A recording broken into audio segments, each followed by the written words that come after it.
Welcome to another week of All Politics Are Local, America's number one radio talk show. We are honored to have a really exciting lineup tonight and a lot of different guests. We're going to start off at 6 o'clock with the election roundtable. And I'm really looking forward to this panel. We have a great panel. We have Newark Councilwoman LaMonica McIver. We will have TAPinto Editor Mark Bonamo. We have political consultant James Ballentine. And we have League of Women Voters organizer Asada Man. So thank you so much for coming on. At 7 o'clock, we are going to have Charles. We're going to have Dr. Reverend Charles Boyer. Dr. Reverend Charles Boyer will be on at 7 o'clock. At 7:30, we're going to have Hakim Greene talk about the state of hip hop. And of course, at 8 o'clock, we're going to have the Payne report with the Honorable Congressman Donald Payne. So thank you. There's going to be a fun, exciting night. We're going to have and a lot of really good discussions. And we're just going to jump right into it. So welcome, all of you. Of course, we have our co-host, Baba Zaid.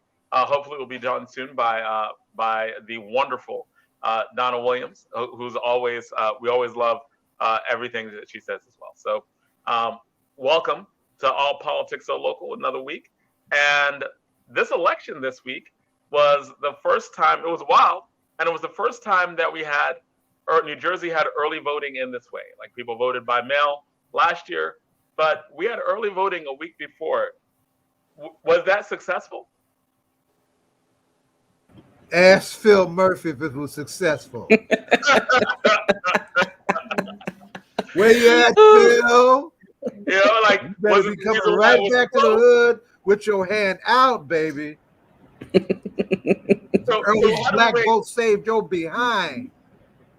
So talk to us. You know, what's going on with this early voting? Wasn't successful. What happened with it? Were there more people voting? What do we know? I'll defer to the vote first. So I'll speak on behalf in the city of Newark. So I think we did have some people participate in early voting. I would have thought it would have been larger numbers, of course, because it gave people the opportunity to, vote all week long, for the duration of the time. But I do think we could have had more people turn out to, take part in the early voting. I think more, advertisement about early voting and getting people to feel comfortable about early voting could have taken place, more activity around it. But I think, the numbers itself, we had people participate. Can't say we didn't have any people participate in early voting, but I think it could have just been, something new. And you know how we do with new stuff, but definitely some advertisement about it and more conversation would have helped. Okay, so that's excellent. We want to make sure that we get some. So I early voted, right? Like I voted early. And it was so convenient. I walked in. It was like 3 blocks from where I work. I voted at Essex County, the new parking lot venue where they have these offices inside of it. It was just built in terms of the courthouses. I walked in, and I was out in 20 minutes, and everybody was friendly. But it wasn't as high. The voter turnout wasn't as high as you would have thought. Yeah, I would agree with what Councilwoman McIver just said. I think this was the first time we're seeing early voting. And as with anything new, it's going to take some time for folks to get used to it.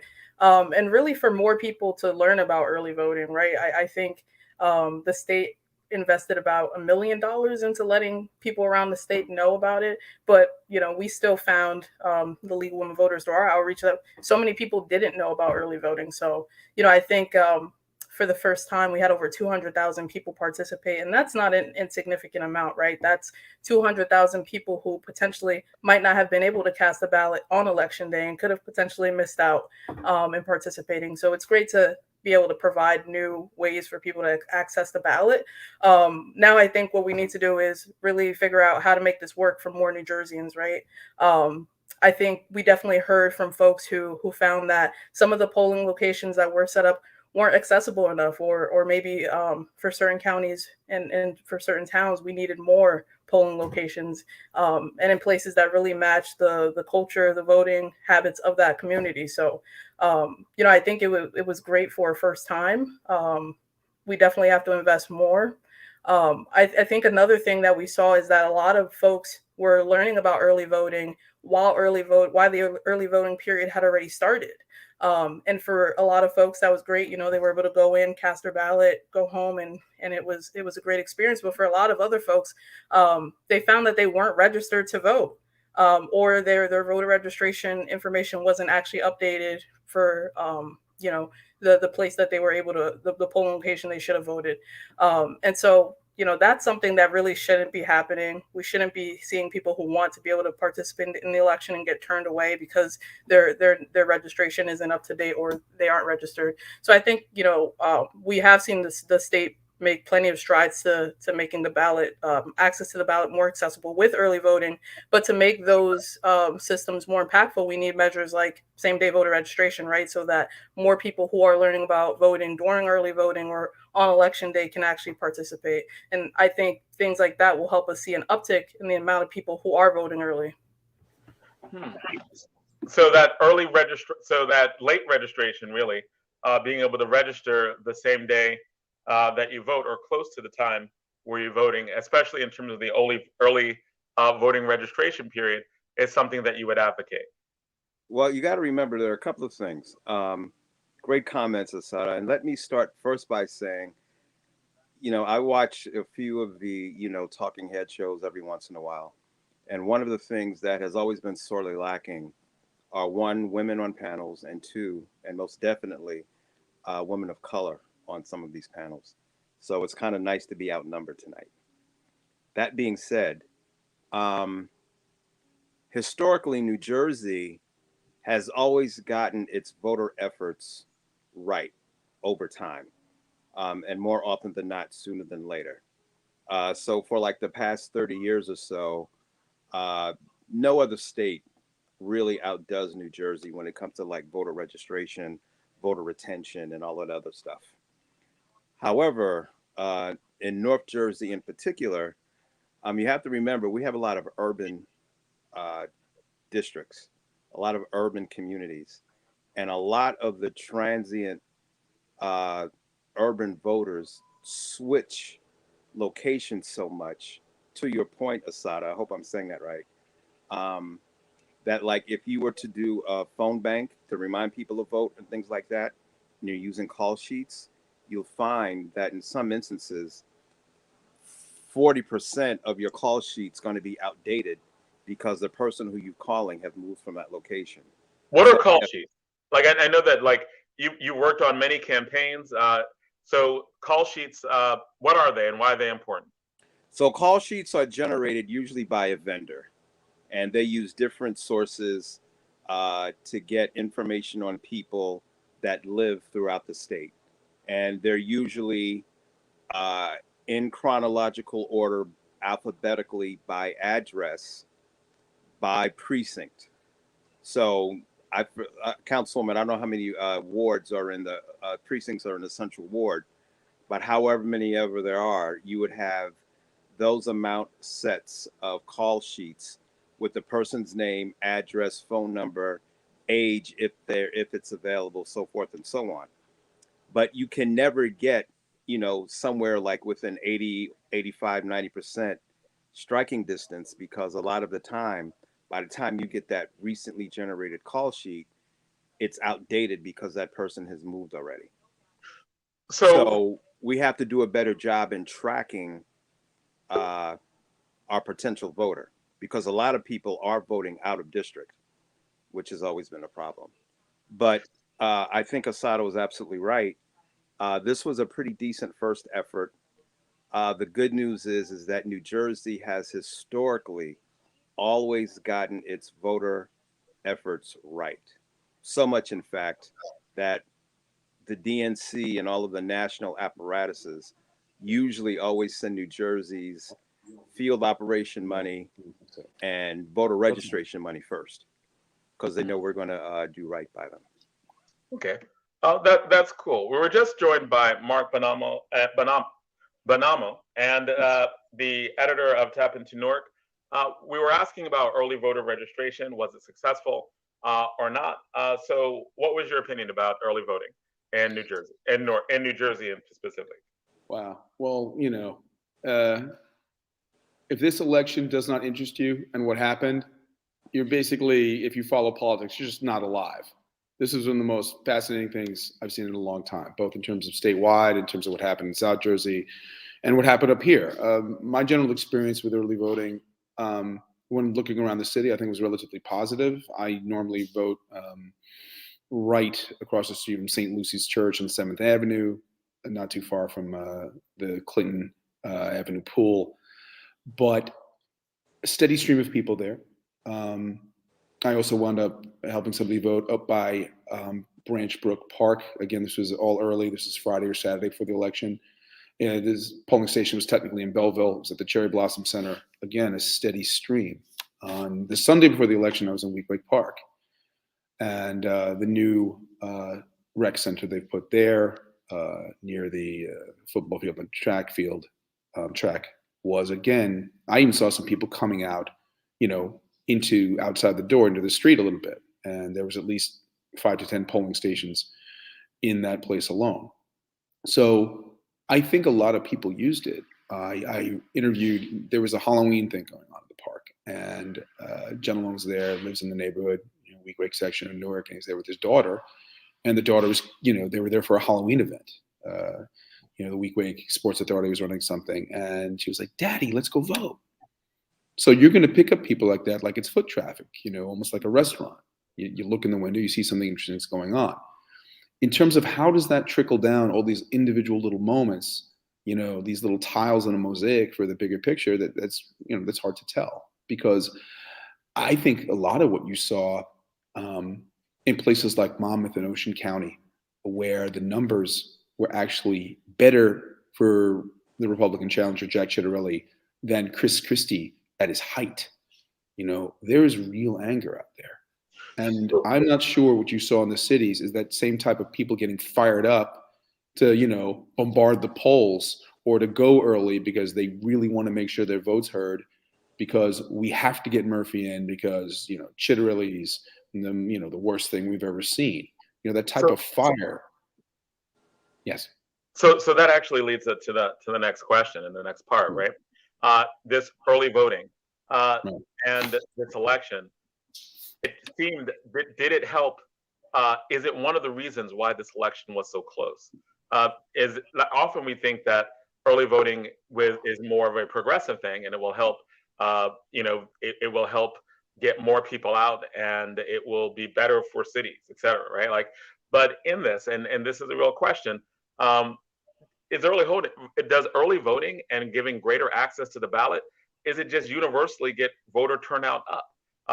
Is this one of the reasons why the election was so close?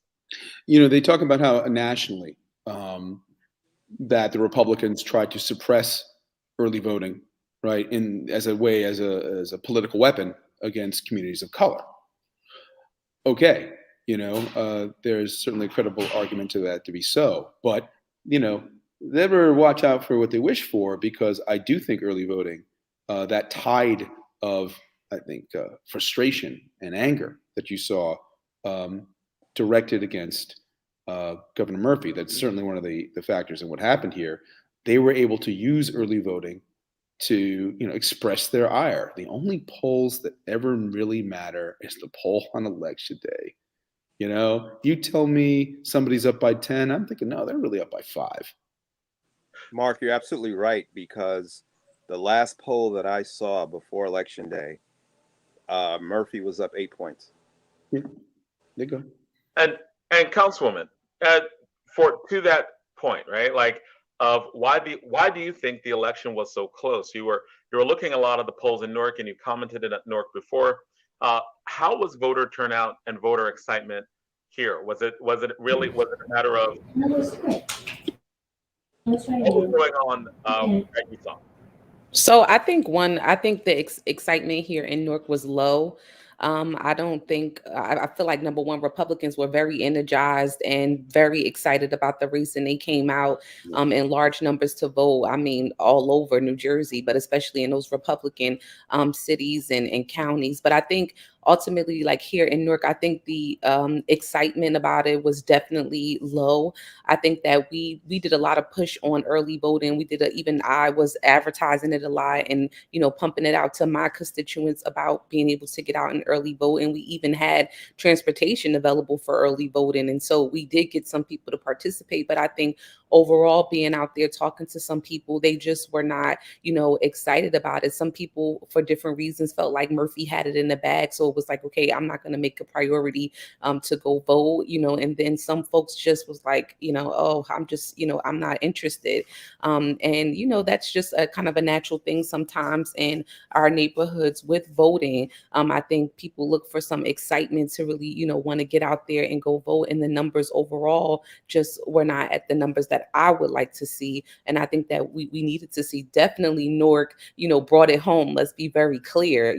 People came out to vote. We could have had, larger numbers, of course, but we definitely brought it home for this election as they were waiting on the numbers from Newark and I believe Patterson to come in. So, definitely I want to be very clear about that because I've been hearing different conversations about who brought it home. Right. But I want to be very clear, Newark definitely brought it home. But I just think it could have been more people coming out to vote. It could have been a lot of more energy around it. I think a lot of things have to deal with, COVID and, a lot of different factors to play into this election. But for sure, I feel like Republicans were pumped up and even some people that might have supported Murphy before, but just because of COVID and all of the new, mandates and things like that, that just kind of changed everything. So there's so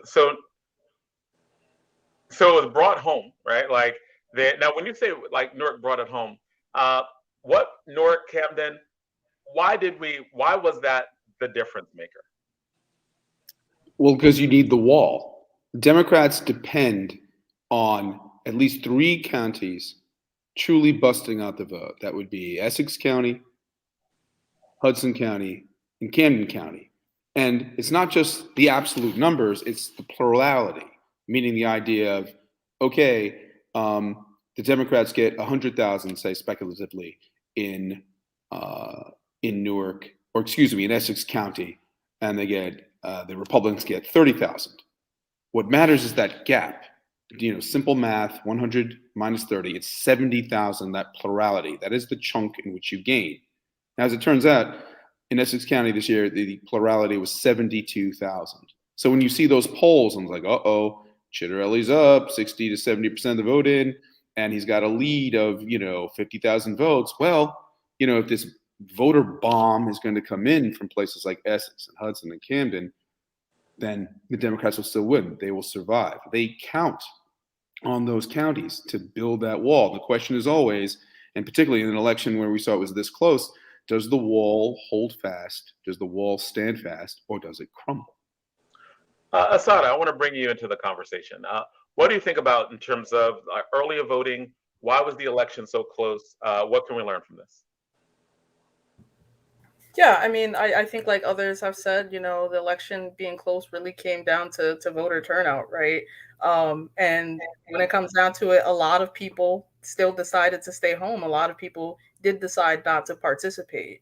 And I think there's a million reasons why. I think enthusiasm is one of them. I think folks not even knowing that an election is going on is another thing, right? So we need to do a better job at actually reaching out to people at the most local levels and engaging them, in the election process, in the democratic process, really year round. Also, not just necessarily in the 2 weeks leading up to election, right? So I think really it comes down to we got to figure out how to do more basic organizing, right? Having these conversations around dinner tables, meeting people door to door. And like it's been said, I think the pandemic really played a role in that, right? We're still just now really venturing back outside of our homes and things like that, and being able to really reconnect. But really, I think we need to see an investment in having these conversations with voters, reminding them of the importance of voting local year round, making sure people know, yeah, your vote does count, right? And we're really going back to the value of voting. Donna, what do you like? What are some of your thoughts on this? I know you've got a lot of thoughts Yeah. on this Hi. election and what happened. Welcome, Donna. Be good. Hello, everybody. Wow. From the Steve Sweeney blew me away. Because in a sense, we'll talk about that. But I think that at the presidential level, just at the and the governor level, Democrats do not do a good job at patting themselves on the back and say, "Hey, we did this. This is happening because of this," and we don't point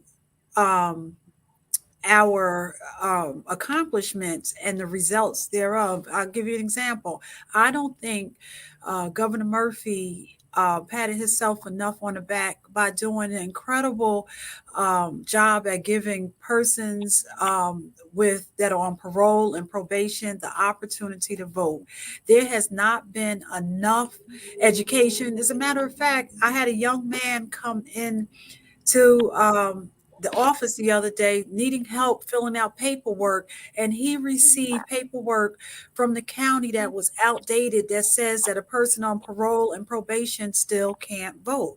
Wow. We have to connect the dots, and we have to make sure that we're doing that. That to me was a great thing that Governor Murphy did, and I don't think he's told the story enough. I don't think that he took that community and educated them and said, "Hey, this is what happens now. And while this is important, that's a whole voter base." So I think, and that's just not it's something that the Democratic Party has I mean, we're on the ground doing the work.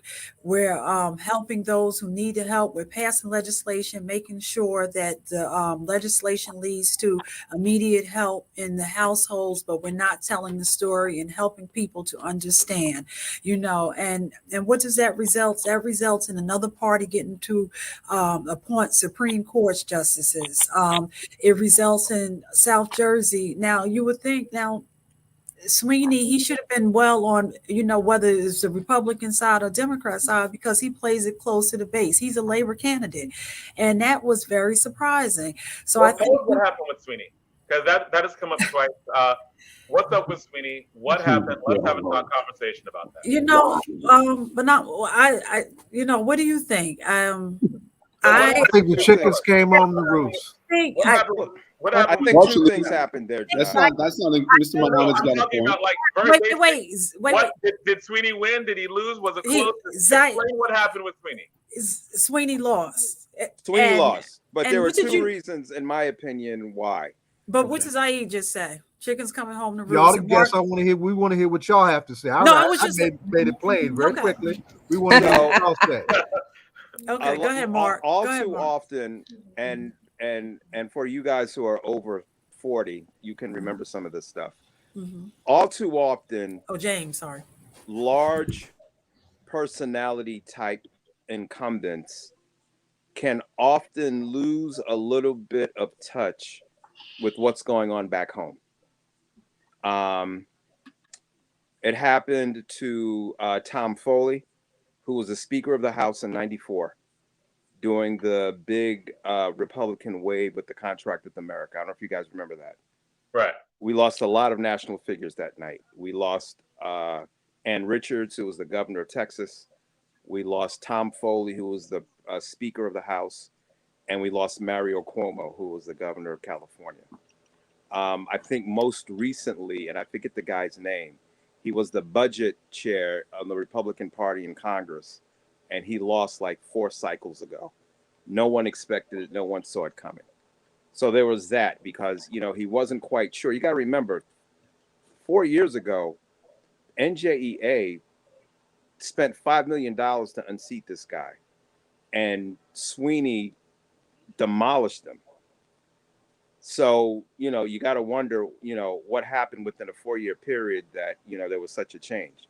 2, a lot of what you're seeing that happened in Virginia, New Jersey, and even in New York City is all being driven from what's going on in DC.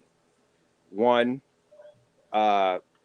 Biden, God bless him, has not had a real big win yet that he can bring forth to the Democrats and say, hey guys, we managed to pull this off. Let's build on this. 2, you've got CRT, which is a real issue, guys. CRT is a driving issue that is not being talked about appropriately. For everybody, that's critical race theory you're talking about. Correct. Thank you.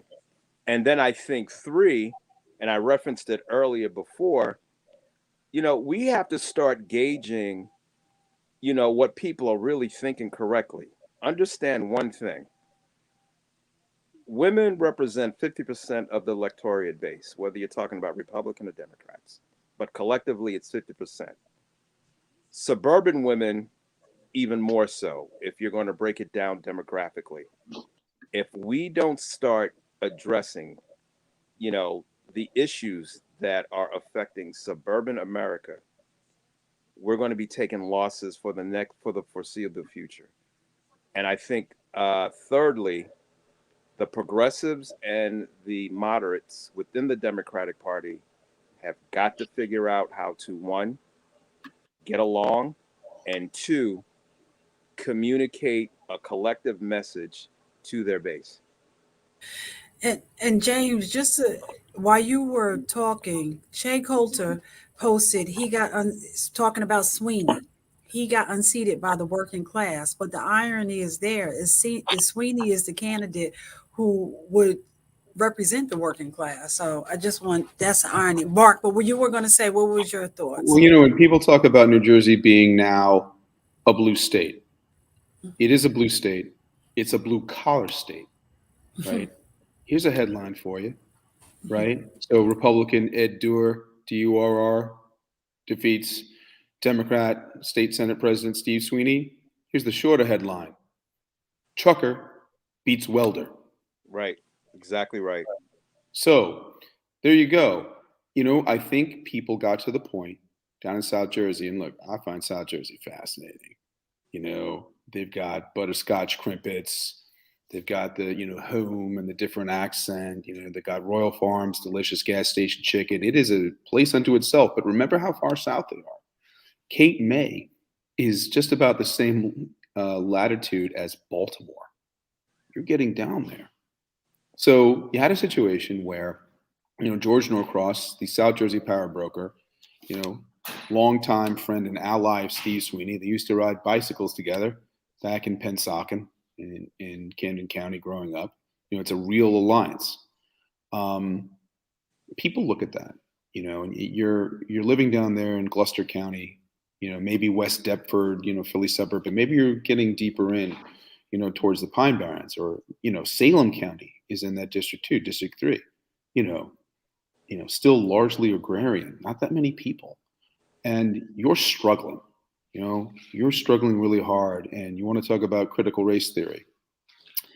You're, a white middle class guy who's just trying to basically hold on to his home. You see Sweeney, who again is, supposedly, came from working class roots, supposed to be, iron worker, powerful unions, but you don't want to hear about, who won the Civil War and, this cultural legacy on us. You want to survive. And you look at Sweeney, aligning himself with Governor Murphy. There had been friction, but then they aligned themselves. And, Governor Murphy has had a very impressive record if you're a progressive in terms of things like expungent, social justice. He's made a true effort, in terms of the marijuana legislation. But you're down there in South Jersey, you're looking up north, you're looking at Sweeney, you're thinking, who is Sweeney? Who is this guy? Now, is that? Are you saying Sweeney got taken out by racial resentment, in part? I think Sweeney got taken out by a general sense of resentment in our country that people aren't being listened to, right? That you're talking about this kind of highfalutin philosophical ideas, and can I eat? And I'm having problems with opioid addiction, and I'm not sure I'm going to be able to pay my taxes and keep going up. And by the way, the inflation on the food I buy and the gas I buy is only going up all the time. Now, and that's kind of ironic in terms of the way that Sweeney was perceived, by many progressives. I want to bring in Asada Zaid and Councilwoman McIver on this. Was there love? It seems like there may or may not have been love lost from certain parts from a certain segment of the Democrats for Sweeney. Like Zaid, you were like, chicken's coming home to roost. And the other part of that is, it never made me sad. It always made me glad. So Zaid, can you start this off, and then Councilwoman McIver and what Donna and James gave a broader version of what I was trying to say. I remember, a lot of folks haven't forgotten that Sweeney, got down with Christie, Right. and there was a divide in the Democratic Party, and folks are still asking why was that divide necessary? Why couldn't the Democratic Party rally around the Democratic candidate? And and then it's just the division. I mean, the Sweeney and Murphy are not boys. A lot of folks of Sweeney's ilk feel like Murphy just kind of came out of nowhere with this inkling of privilege and charisma and Obama gems and whatnot, and kind of stepped over him because Sweeney feels like he should have been governor. Yep. But the thing is about it, but in that stuff, the Sweeneys lose sight of the fact that it ain't about you, Steve. It's supposed to be about the people, right? And if your party is your vehicle, it's supposed to be about the unity of your vehicle and the unity of your effort and getting your folks out. And if you truly a working class Democrat, you need to act like that instead of a tough guy from the South, who does kind of what he wants. So and that came back. I think that came back and bit him on the behind. And Councilwoman McIver and Asada, what do you think on this? So I agree with what everybody said. I honestly just think it's a case of people getting comfortable and being, sometimes folks take elections for jokes, especially if you're in the incumbent and you, especially someone like Sweeney. I mean, I'm still stunned on him, losing, but I mean, sometimes we think like, grassroots campaigning and those things, like that's just the thing of the past. And I mean, me coming from an organization that kind of got here from grassroots organizing and grassroots campaigning, I mean, sometimes it runs dry. And we see a lot of people like a Sweeney in different offices where you're like, oh, they're powerful, they're this, they can't be touched. And you get that in the back of your mind. And then somebody creeps up and it's like, okay, it's over, So I just kind of think people don't campaign the same that they used to when they were trying to really get into, and they don't keep the movement going. They don't stay with the momentum. They don't stay with the people, which is exactly what Mr. Muhammad, I'm going to say Mr. Muhammad said in terms of, staying with the people and really being in touch with them, being in touch with the issues. I think definitely it didn't help Sweeney with his battling with Murphy and other Democrats. It didn't help that because that went on for a very long time. Yeah. Even with him, taking sides with Christie and then, trying to get back into good favor and good grace with his colleagues, that didn't help because people, they remember, in Trenton. And so then, trying to do that, it just didn't help in that battle and just didn't. I mean, many of us who are, involved in politics, we remember a lot of the fights, a lot of the things that were happening, and they just kind of went astray for a very long time. And then, here comes Sweeney, like jumping back into the mix of things with the Democrats, and people was just like, he was like out of sight, out of mind, at some point. But I honestly think that politicians, especially those, ran by big machines, they get out of sight with and out of touch with people, and they get out of touch with the grassroots of campaigning and organizing and serving the people. And then, your time is up, and that can happen to anybody, especially if you're not taking it serious. And John, and just to Councilwoman's point, one thing you have to remember when you're running for office, every election is your first race. You don't run that. There's never a comfortable spot. You have to.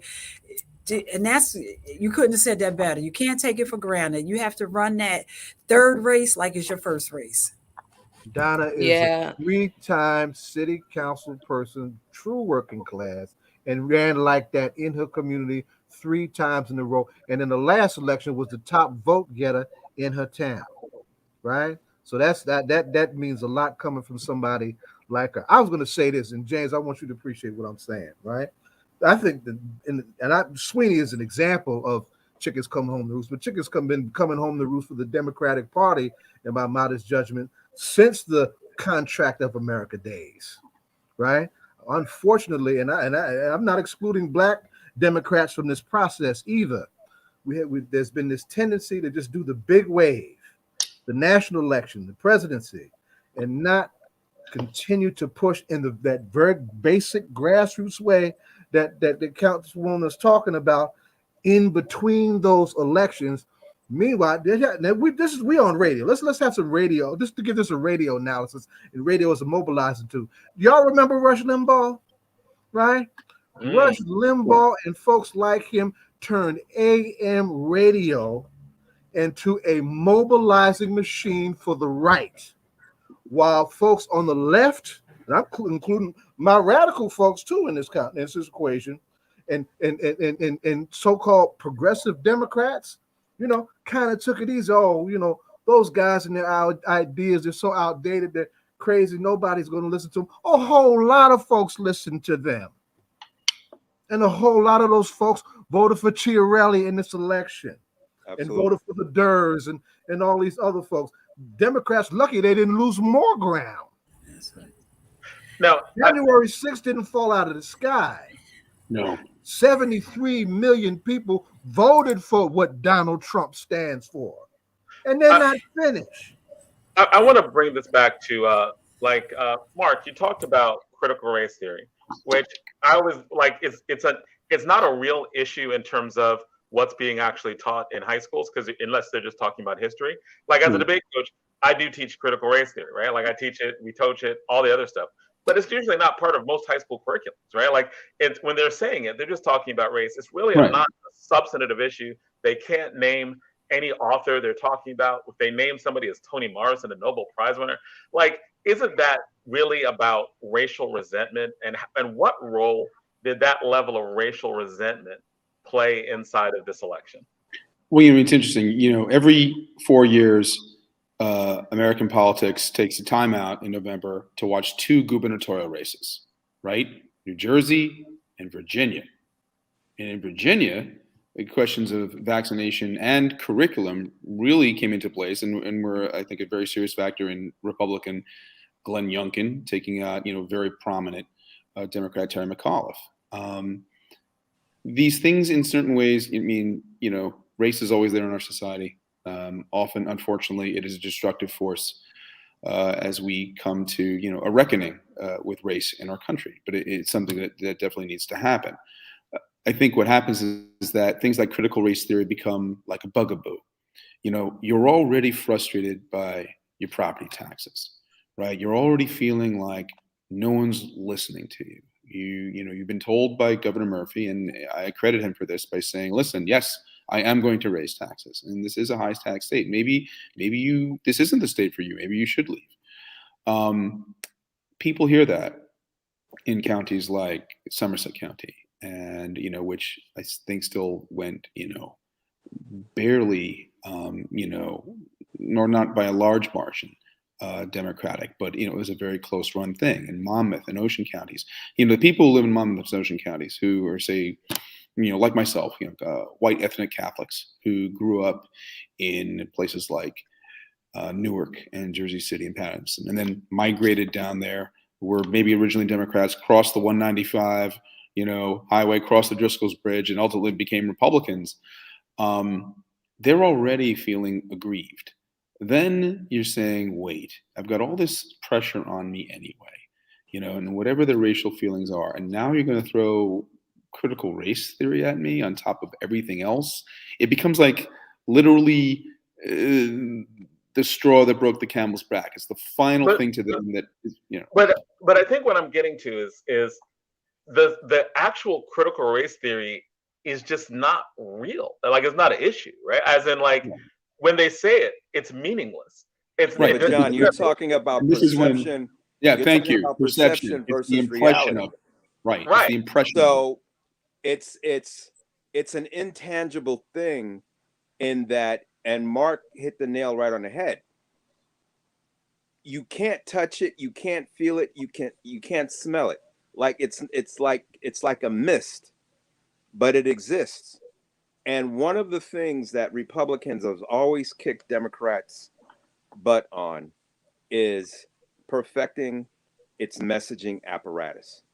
For the first time, I believe in recent politics and recent political history, school board issues, because of CRT, have come to the forefront of the national debate. That has almost never happened. The only issue you ever really talked about in recent political history would have been like No Child Left Behind, and that was more curriculum based, and school shootings. But for the most part, you would never see this national debate, this national collective debate on something so intangible. Because But it's not. But what I'm trying to like, is it really intangible? Doesn't it just mean black? Like doesn't it just mean, oh my God, you are teaching black? Like, because it's nothing, right? Like, unless they're talking about, like, when they talk about an author, they talk about a Nobel winning prize author like Toni Morrison, who won a Pulitzer Prize for Beloved. They're just yes, like, but John, you got to remember, that's not what folks who are against CRT, for the most part, are saying. It's not about that. What they're saying is, you're not going to make me feel guilty for something that happened 200 years ago. right, but they're making that, like, in other words, it becomes a straw man, right? Like, no one is really teaching that, like, except for if they're teaching just actual history, right? Like, Right. so they're really just pushing like black, and people are reacting to it. Like, that's the definition of racial. Oh, yes, it's a false narrative. It absolutely is a false narrative, but that doesn't matter. It is what it is. And I'm not saying this in terms of like just it's false for the sake of it being false.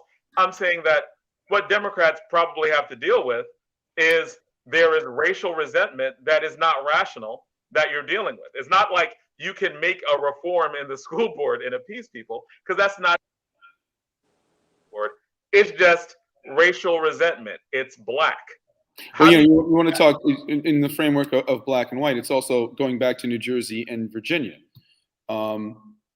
Okay, people say, certain sides of the debate in terms of critical race theory says, wait a minute, there's a problem here because you don't want to teach the idea that in a school, when you're talking about civil rights, that somebody's parents or grandparents in places like Virginia and Georgia didn't want you to have civil rights or wanted to greatly impede it. This is why you're angry about critical race theory, because they're basically pointing out something that was ugly within, a recent historical memory. Now, the record on race in New Jersey is certainly not, spotless either, but there wasn't that same type of idea where there's somebody, standing in the governor of New Jersey, thank God, never stood in the doorway of the state university and said, you can't, come in. We don't want you here. So that type of resentment, it's real. It's far realer in places like, I think, Virginia, where, Virginia was part of the Confederacy. That is a fact. New Jersey, less so.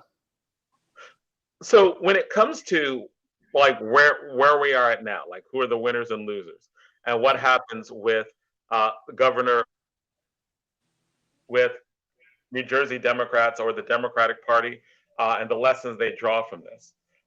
Should draw from this. Yeah, right. Yeah. Right. Should they draw the lesson of don't talk about race because it'll piss off white people, or be more aggressive and get more black people excited to vote? Like, it seems like in this election, you had angry white people who made it close, and you had apathetic cities where you had blacks and Latinos who didn't vote, who voted heavily, but not necessarily as excitedly as last year. If this election does not teach you, like, okay, 2000, in Florida for the national presidential election, if you don't think anymore that your vote You think your vote doesn't count. Are you sure? Because when it gets that close, it really does. The Democrats should look at this result and say, we better fire up our base better, because a plurality like I'm talking about, 72,000 Essex County, maybe you needed 74 because it could have counted. It was that close. It did count. You have to engage, because otherwise, you're going to get caught out and the results will not be good for you.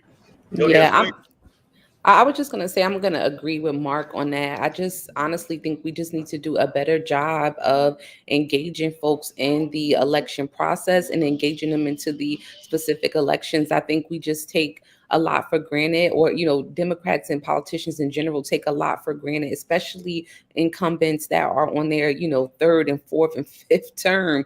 They just kind of get, placed, and it just feels like, oh, this is just a regular process. And like Donna mentioned, you can't have that type of, mindset. I just think we have to do more. You have to get people involved and engaged, and especially the young base. I feel like the young base is always the base that is getting missed.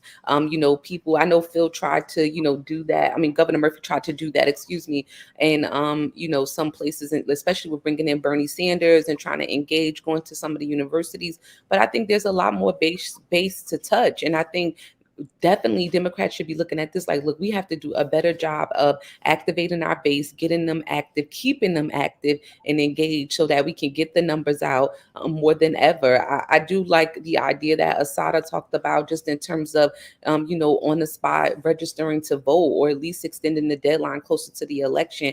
I definitely would be an advocate for that. And I think we need that. But definitely we have to, we can't take it for granted. We can't just think we're going to automatically roll over because, historically we've been a blue state, or it's been this and this, people vote like here. We cannot do that. And if this Sweeney race doesn't show people that, I mean, I really don't know what else you kind of really need to be, awake, for the process.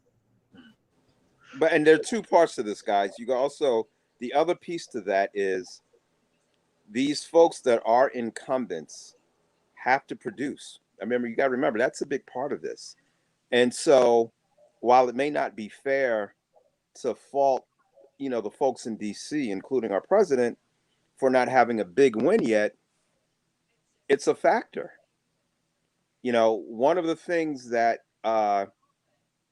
the Democrats are kind of crying about is, well, you know what? Murphy's not Murphy. Biden hasn't heard us, or he can't get his agenda through. He was supposed to be able to be the big deal maker. He was supposed to be the guy to bring everybody together and make things happen. And thus far, that hasn't been the case. Now, there are reasons for that, but again, it is what it is. And we have to figure out a way to, one, again, have progressives and moderates be a little bit more collaborative, maybe not be so unyielding in their positions where nothing moves. I mean, this latest vote with the package that they're doing in DC now, we're like on the third or fourth delay. They were supposed to have voted on this stuff last week, and yet they can't even get to a vote. These types of things are killing us. And how does that translate also into New Jersey, right? Like, Governor Murphy has done a lot. I mean, there have been a lot of bills that have been passed, and they've been a lot of progressive bills that have been passed. My sticking point was that the CCRB wasn't done through the executive, and also it was being held up by Sweeney, among others, right? And so how Sweeney does and Coughlin. Right. So how does this translate into, because doing stuff? There's a track record of things that you can list that Phil Murphy's done that should have excited the progressive base. That's not a Jersey argument, though, John. What I'm talking about is a national argument. Oh, I know, but I'm talking about New Jersey. I'm making a New Jersey argument about, like, if Phil Murphy did actually deliver on many things, is there something that he didn't do besides the CCRB is a big deal, right? It's a big deal. Newark it's a big deal generally. Was that the issue that people just didn't get excited? Like, we're just mad, like, because I know that it affected me. I voted, you know, I know that there's some issues, schools, etc. But what could have been done? What could Murphy have done to excite a progressive base more, given the track record of legislation? And I don't think that's a Murphy. I think that's a Democrat. I think. Right. Yeah, because I was going to ask you, what do you think our new Democratic Party leader, Mr. Leroy Jones, ought to do? Because very northern brother. Yeah, and we have to. We got that whole other thing going down in South Jersey. That, you know, there's got to be some reconciliation, some unification, and some work to be done to build that bridge. That's you know, that's just real. And we probably have to have chairman back on, because one thing the chairman is you at the table, you're going to do the work, and that's what we have to make sure is that the messaging. And I think it's an issue with messaging, engaging. I think Councilwoman said it earlier, engaging our young people. I know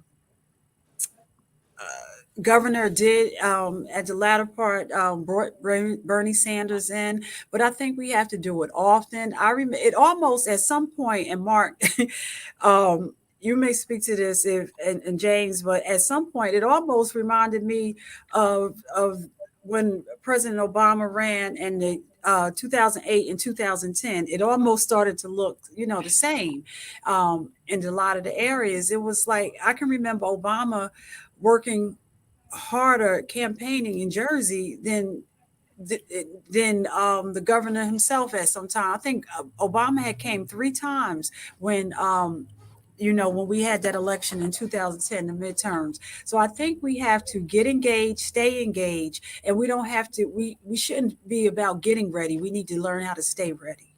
And we have to do better with messaging. And that's coming all the way from the DNC at the top.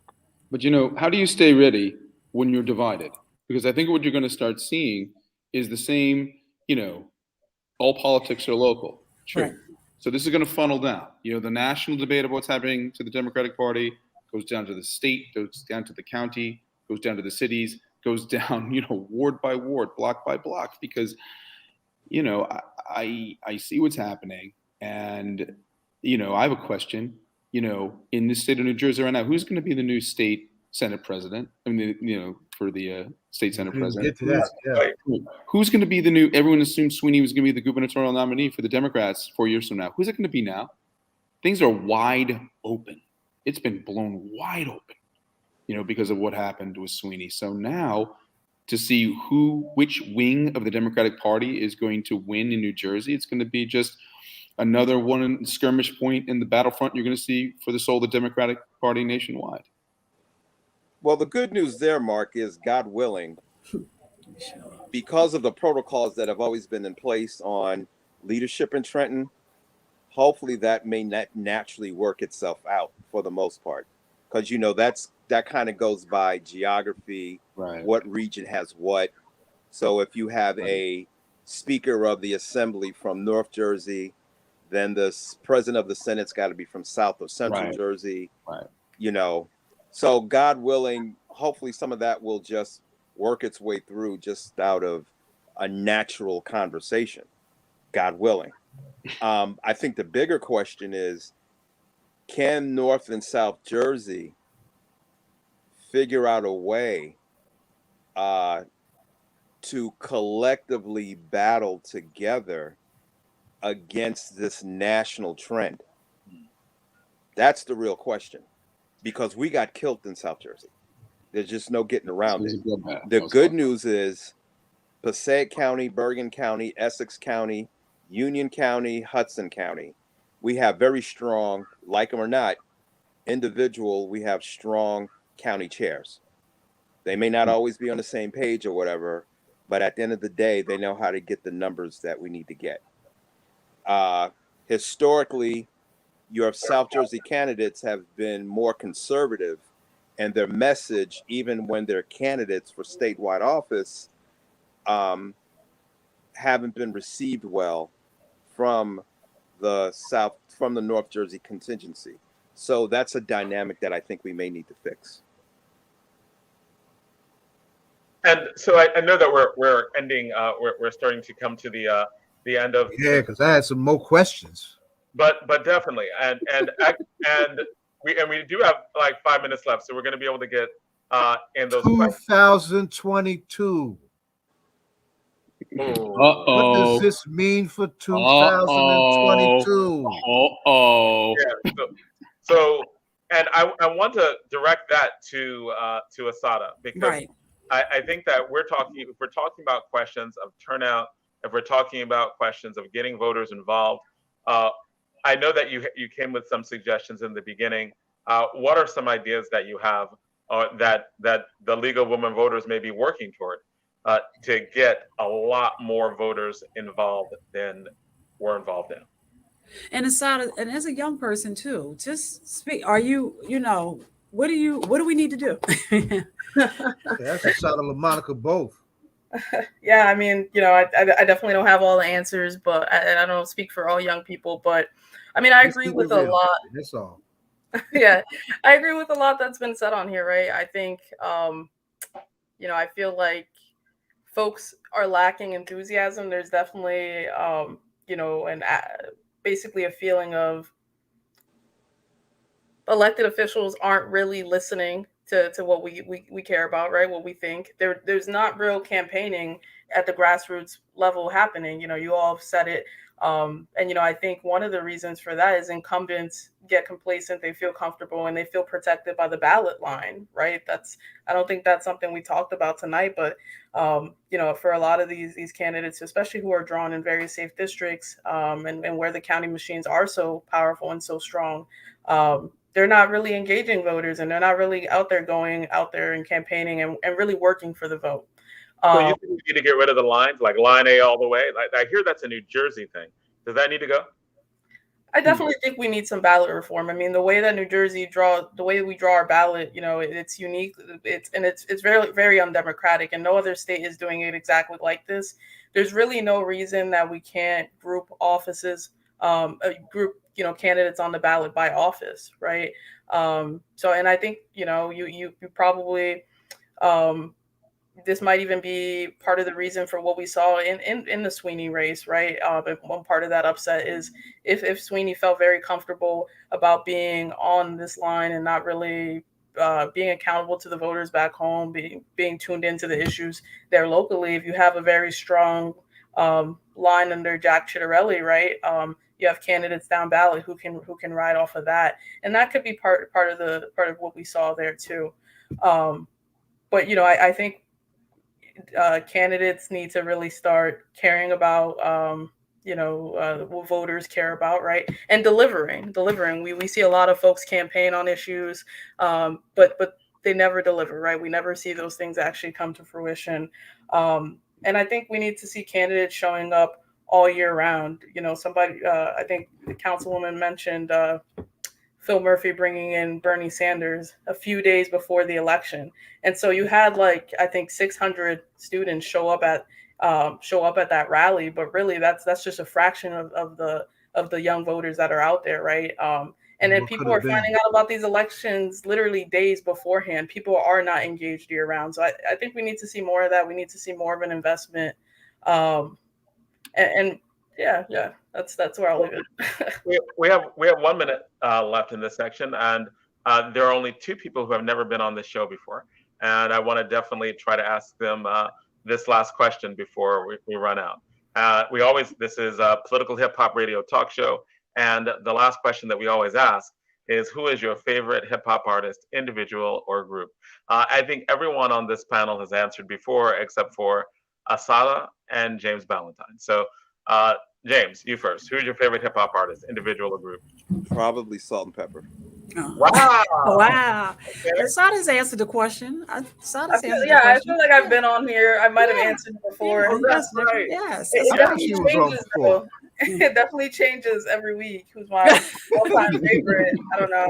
But I don't think Salt and Pepper. I don't think we've heard Salt and Pepper. Thanks. Well, I honestly think I'm the oldest person on this panel. I'm 51. No, you're not the oldest person. I am. What about that? They don't call me Baba because I'm young. And James, we went to school together. I was. Oh, that's right. You were ahead of me. I'm sorry. Right.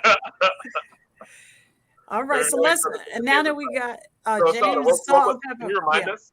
Can you remind us? Yeah, I don't know what I said the last time. I mean, I'll say rocking now, daughter. Who you I'm rocking now? liking right now. I mean, I really like Smino. You know, he's a Midwest artist. I really like him. But I'm gonna listen to the new Summer Walker album that dropped today. So I hope everybody else is gonna tune in. Okay, and the only reason I know about Smino and Summer Walker is because of my students. They were like, you gotta listen to Saba, you gotta listen to No Name, and Smino is always on those albums. So I appreciate that too. And also one of my students loved Summer Walker. And even when she had that comment about not taking baths, they were like, no, it was totally that whole shower thing, that was totally taken out of context. So yeah. Let's get the rest of the panel. So Mark, who are you listening to these days? Hip hop. Well, I mean, you know, I just always go back to the classics. I said this last time, you know, I am from Staten Island. I've been going home a lot lately. I'm actually worried about some people who aren't taking COVID seriously. So the Wu-Tang is my soundtrack in my head, always. And Councilwoman? So all the time I come up here, I always leave with Jay-Z, who is my favorite all the time, just because he shows transformation, and we need that in reality for a lot of us. But lately it's been Drake.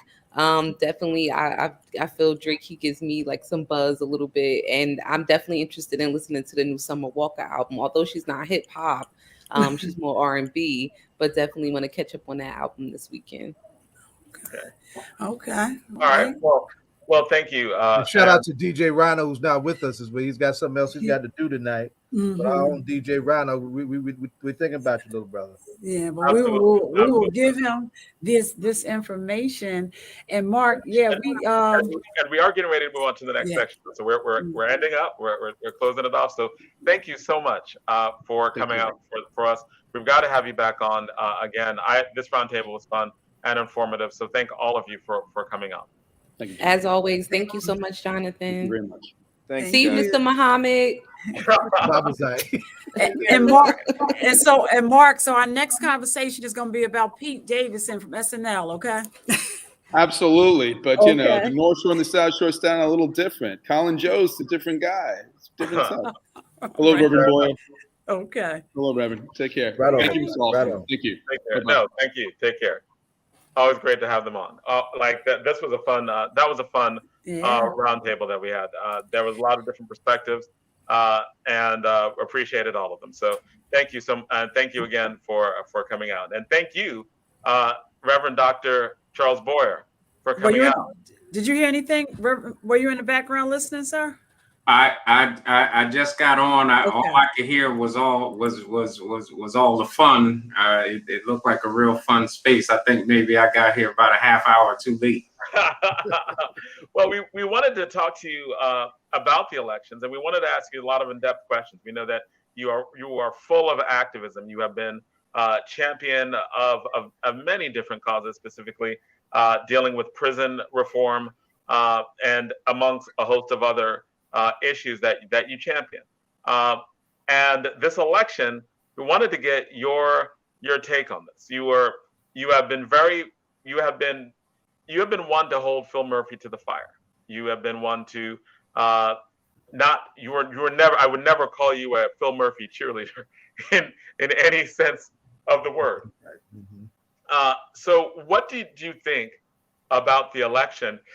Excuse me, especially in light of Phil Murphy's agenda and the ways in which I believe you think he still needs to be pushed. Well, let's also keep this also in the prophetic frame that we said it was going to be, on the shoulders of Dr. King's fundamental question that he asked in 1966 with the printing of "Where do we go from here?" As you will. Absolutely. And then Reverend Boyer, then I'll just put my little spin on it. Were you surprised that it was so close, or were you like, no, I'm not surprised? Yeah. So one, thank you for having me, and thank you for asking, I think, these very critical questions. So Yeah, I have been a critic of the governor at times, and I've also I've tried to be very fair. So I've also, put my arm around the governor when I think he's done the right thing. So I've tried to be very fair in my critique, and the governor and all the folks in the legislature know that, we'll work together when folks are on the right side of justice, and we will certainly be critical when folks are not.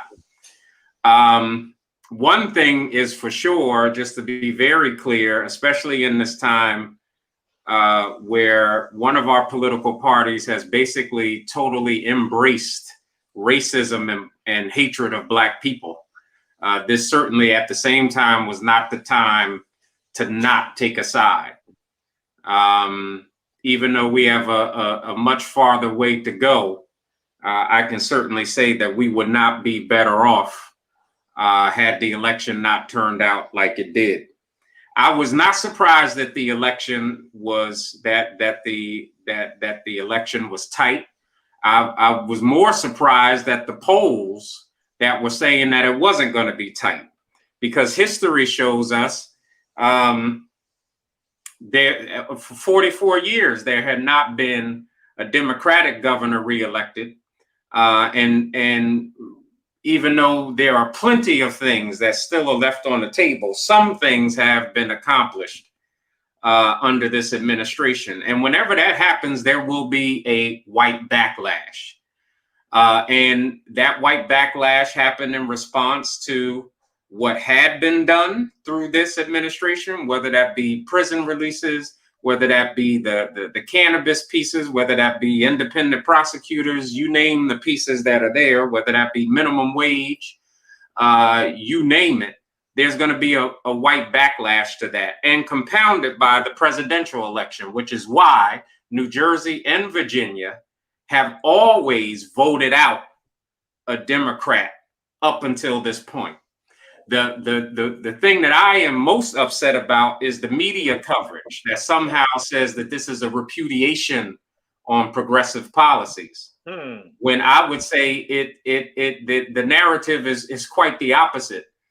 The media concedes that the polling was wrong, yet says somehow the polling is able to determine the fact that this was a repudiation of those policies, when the right narrative is Black folks still showed up in it looks right now in higher numbers. The numbers in this election outpaced 2017 and 2009, which is the same the same point in the election cycle when Christie beat Corzine.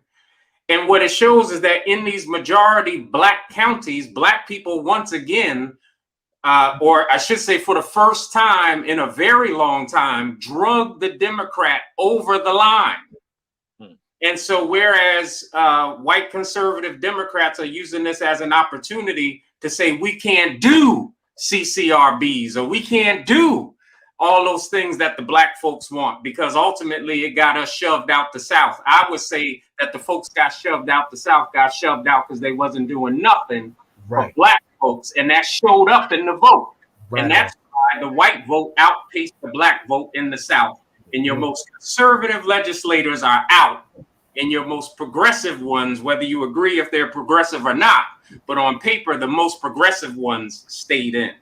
Now, is that also like one of the things when I'm looking at a lot of these narratives, it seems like there are certain white, and when we were talking about the critical race theory conversation, the thing that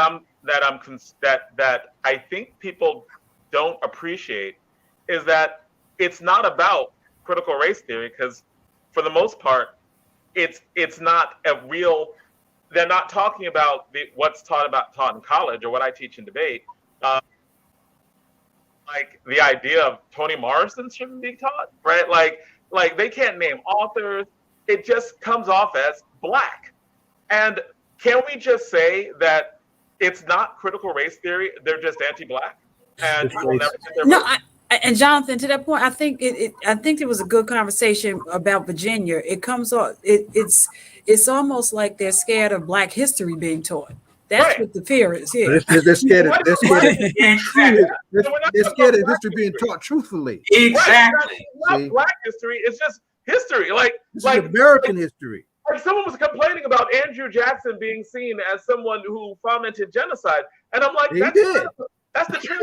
I mean, what do you want? That's just regular American history. And I think one of the bigger issues was the whole truth about Columbus. That is a big issue right there. You know, like Virginia, Robert E. Lee, somebody took that damn statue down. Mm-hmm. So to your point, down goes Lee. So to your point, Reverend Boyer, right? When you're saying that the lessons that conservative Democrats and the media is giving on this is that we need to be less progressive, do they ever think about what that would mean and how that would, like, if they were to actually take, like, quote, critical race theory, whatever it is, seriously, they'd be like, well, you can't teach actual history and you need to lie about it. Like, how would that translate with getting votes, the predominantly Black votes that come out in disproportionate ways to them? Like, do they, what do you have to say about this calculation? Look, we've seen this play out historically. So that's why you didn't get a second term of Corzine.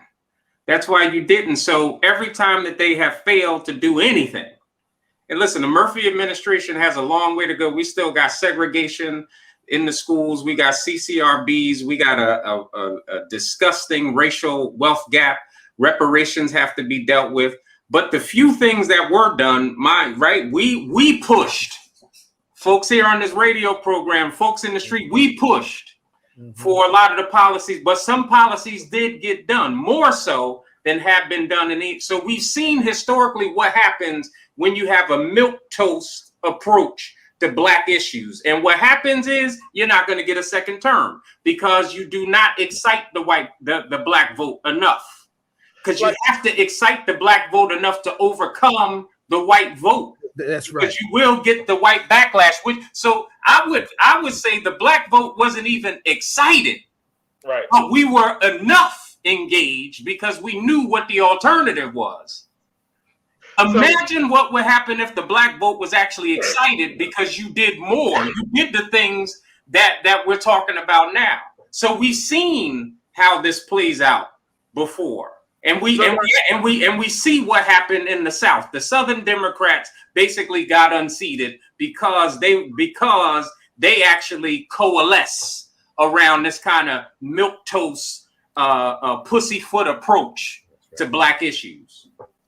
And I think that what you're saying and what it seems like is that you can't escape anti-Blackness. You have to actually fight against it or be swept up by it.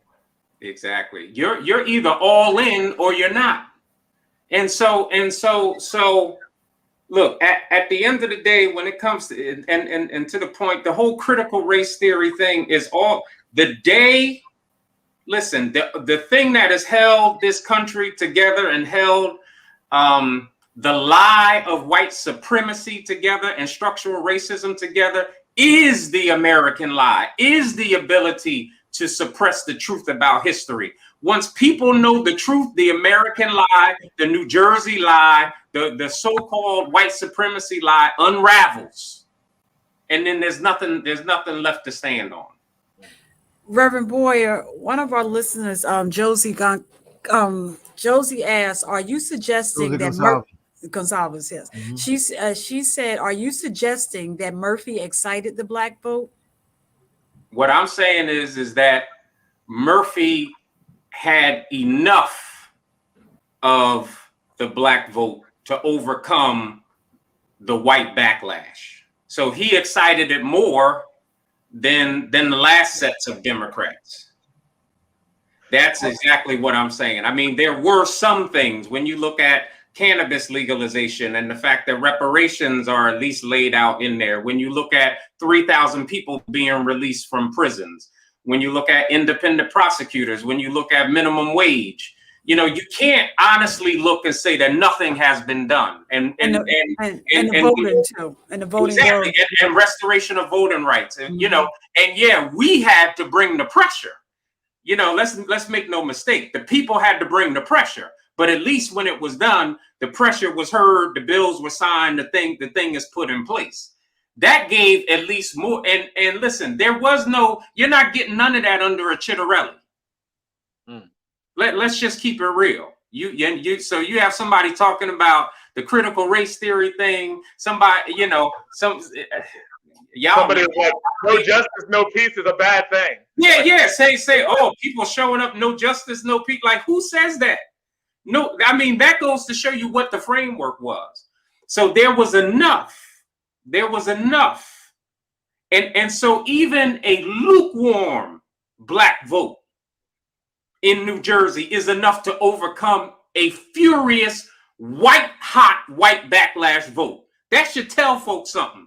So if you actually lean in to black policies and black liberation, you'll be better off. Wow. And underneath that, because Jonathan, you've been pushing the question of critical race theory throughout the discussion tonight on both segments, right? The question of education in the end is going to be the key to what is going to be the future of this country, either continuing to be beholden to its racist legacy or daring to break its chain.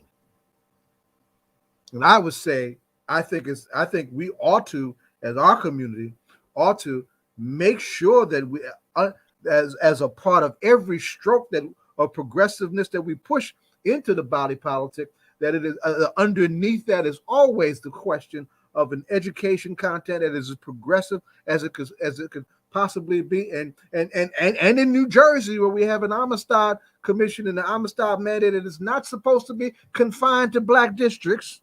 It's supposed to be in all districts. If we're ever going to educate this country, if we're ever going to get this country out of racism, it's going to be through education that's going to do it. Yeah, that's absolutely right. That is absolute. So, Reverend Boyer, right? Like, as the question that started off at the beginning of where do we go from here?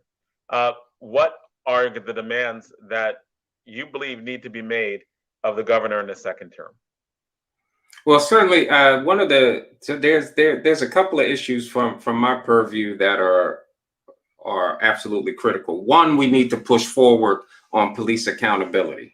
Right, the CCRB with subpoena power, all the stuff that Brother Muhammad and all the folks from POP and all over the state, the New Jersey communities for accountable policing, the Newark communities for accountable policing have been pushing for a long time. That's critical. We have to lean in.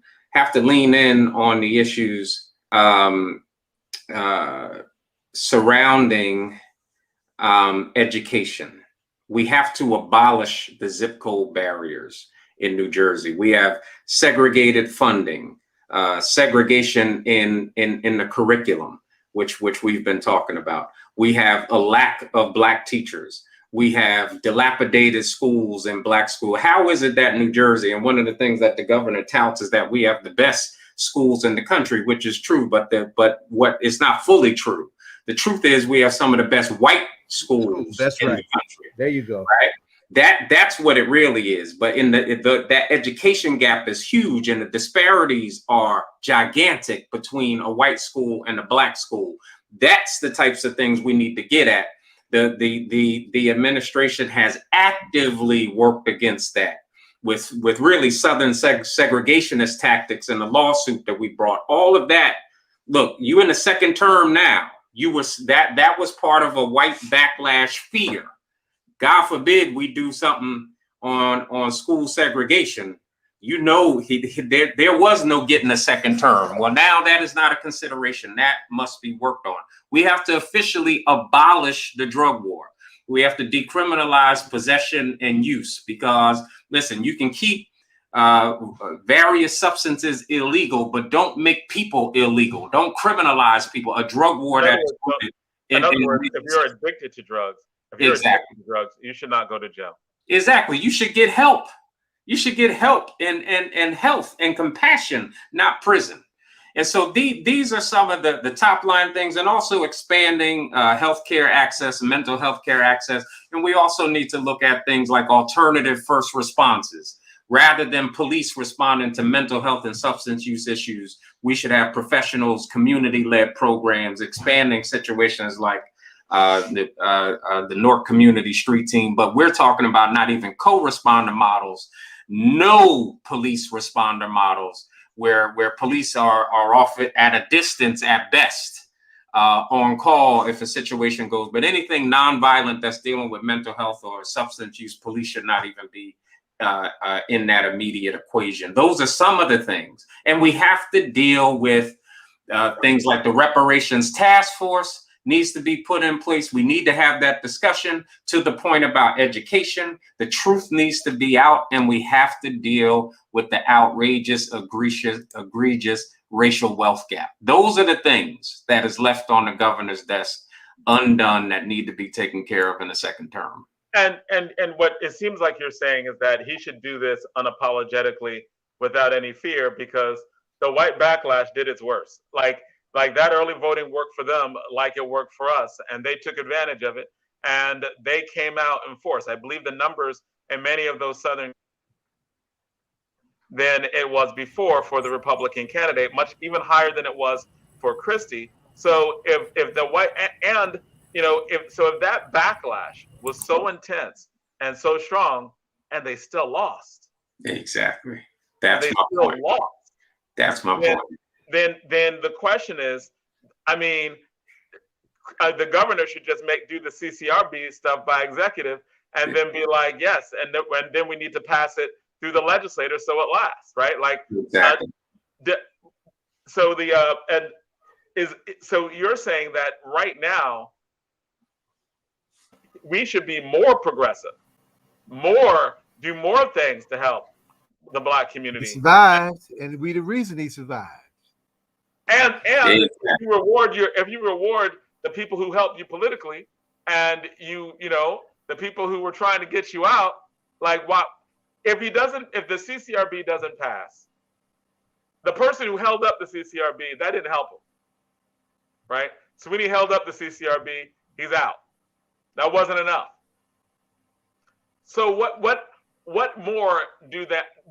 Why do you think they would not listen at this point? Why do you think that they would keep these things? Because not one white cop voted for Murphy, not one. Exactly. Obviously, but I'm sure the numbers are real low. Exactly. Absolutely. And they keep trying to cater to a vote that will never vote for them, right? They will never vote for them. They will never vote for you. It's not going to happen. So stop trying to cater to it. Just be if you don't lean unapologetically Black, what's going to happen is that Black folks will still probably vote demographic high in percentage, but the turnout will shrink. And there will be a Republican administration up in here as a result, and we'll go through the whole thing. But what the reasons that they don't lean in is because they buy into the lie. I mean, even acquiescing to a perceived white backlash vote is acquiescing to so-called the lie of white power. You know you have an advantage in the state with voters and with Black votes, so lean in. And Reverend Boyer, what he does have is he has a real example, because here you have a Democratic candidate, Sweeney, who did exactly what we're saying, who leaned in to especially during the Christie administration, to the other side. And guess what? They did not come out this time and save him, So, I mean, so it's clear as the blue sky. It's great example. It's clear as the blue sky. Sweeney lost by about 3,000 votes. Now, it ain't a whole bunch of Negroes down south, but it's a whole lot more than 3,000. And think of if that's just, you could have got with the churches and the folks in Vineland and Salem and Camp, could have leaned in. You could have been leaning into those policies and activating that, but because that vote was ignored, because the people were ignored, and a few folks were given positions. Now, I'm gonna say something also to build on your point, Charles. I think I hope our black electors heard you too, because they too fall into that, particularly with our friends, the police unions. Right? I am absolutely sickened by the way they kowtow to the police union for that backwards betrayal of that body cam bill. That was a horror show, and it was a disgrace. All catering to the police that ain't never going to, that just simply is not going to yield at all whatsoever on the question of police reform. We have to out-organize them and outvote their process. That's what it is. But instead of uniting around that, they kiss their unions behind, and we got to tell Murphy to ban something that shouldn't even be on his table. We shouldn't even be talking about that. To veto it, right? Like, yes, ban. I'm sorry. And it's one of those things that if he doesn't veto it, like, he has to veto it. If he doesn't, he just slapped the base that gave him power, right? Makes a mockery of the whole point of body cam. Right.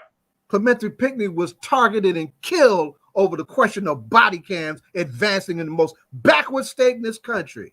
And people lose sight of that. And when black folks lose sight of that, that's a problem. And some of us ain't gonna be quiet about that. No, explain. What did you mean by that? When they pushed that, and then you should have seen it. So when I saw the tape, I went nuts, right? Because folks said, no, they didn't do that. Did they really?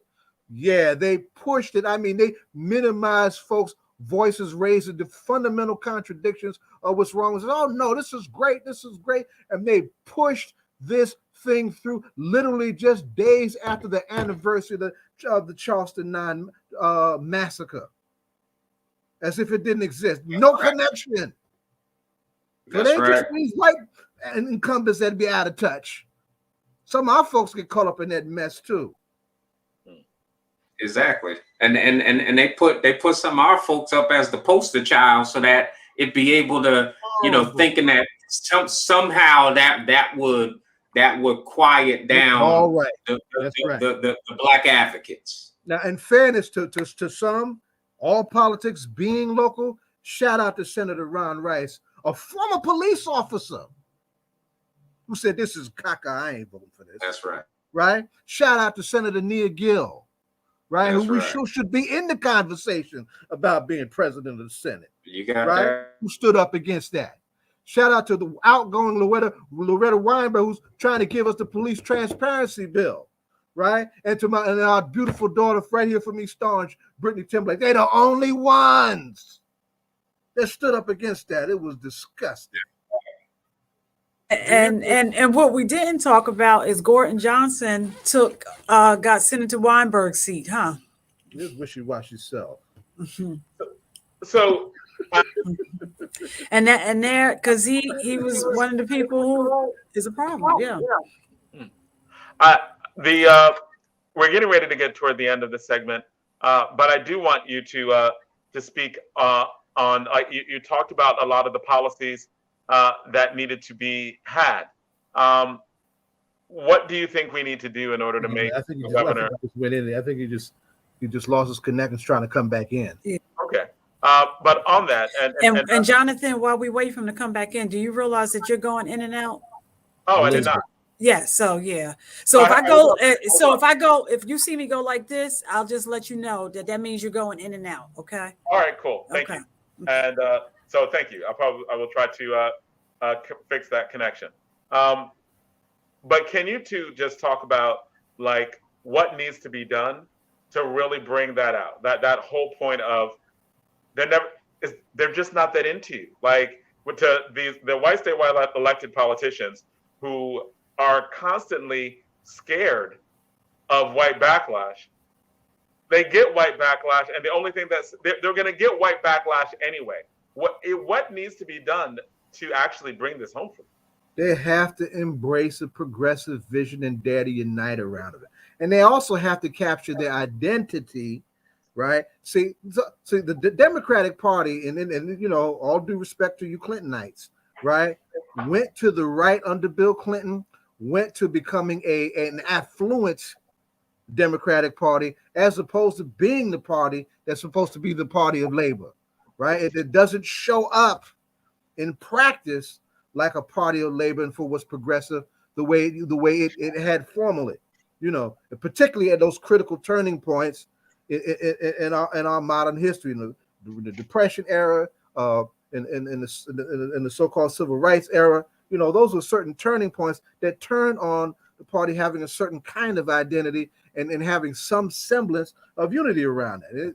We have gotten to the end of the segment. We have our next guest that's getting ready to come on, but I just want to give you the last word, Reverend Boyer. Yeah, so here's the piece that I want everyone to be infuriated about. You know, black folks, black folks staved off a white backlash. And now Sweeney loses and another white man is in position to take his place. Right. Come on. Now, if there's something to be hot about, and they all got together in a diner, the white boys. So Jersey. The white boys got together in the diner and made a deal with each other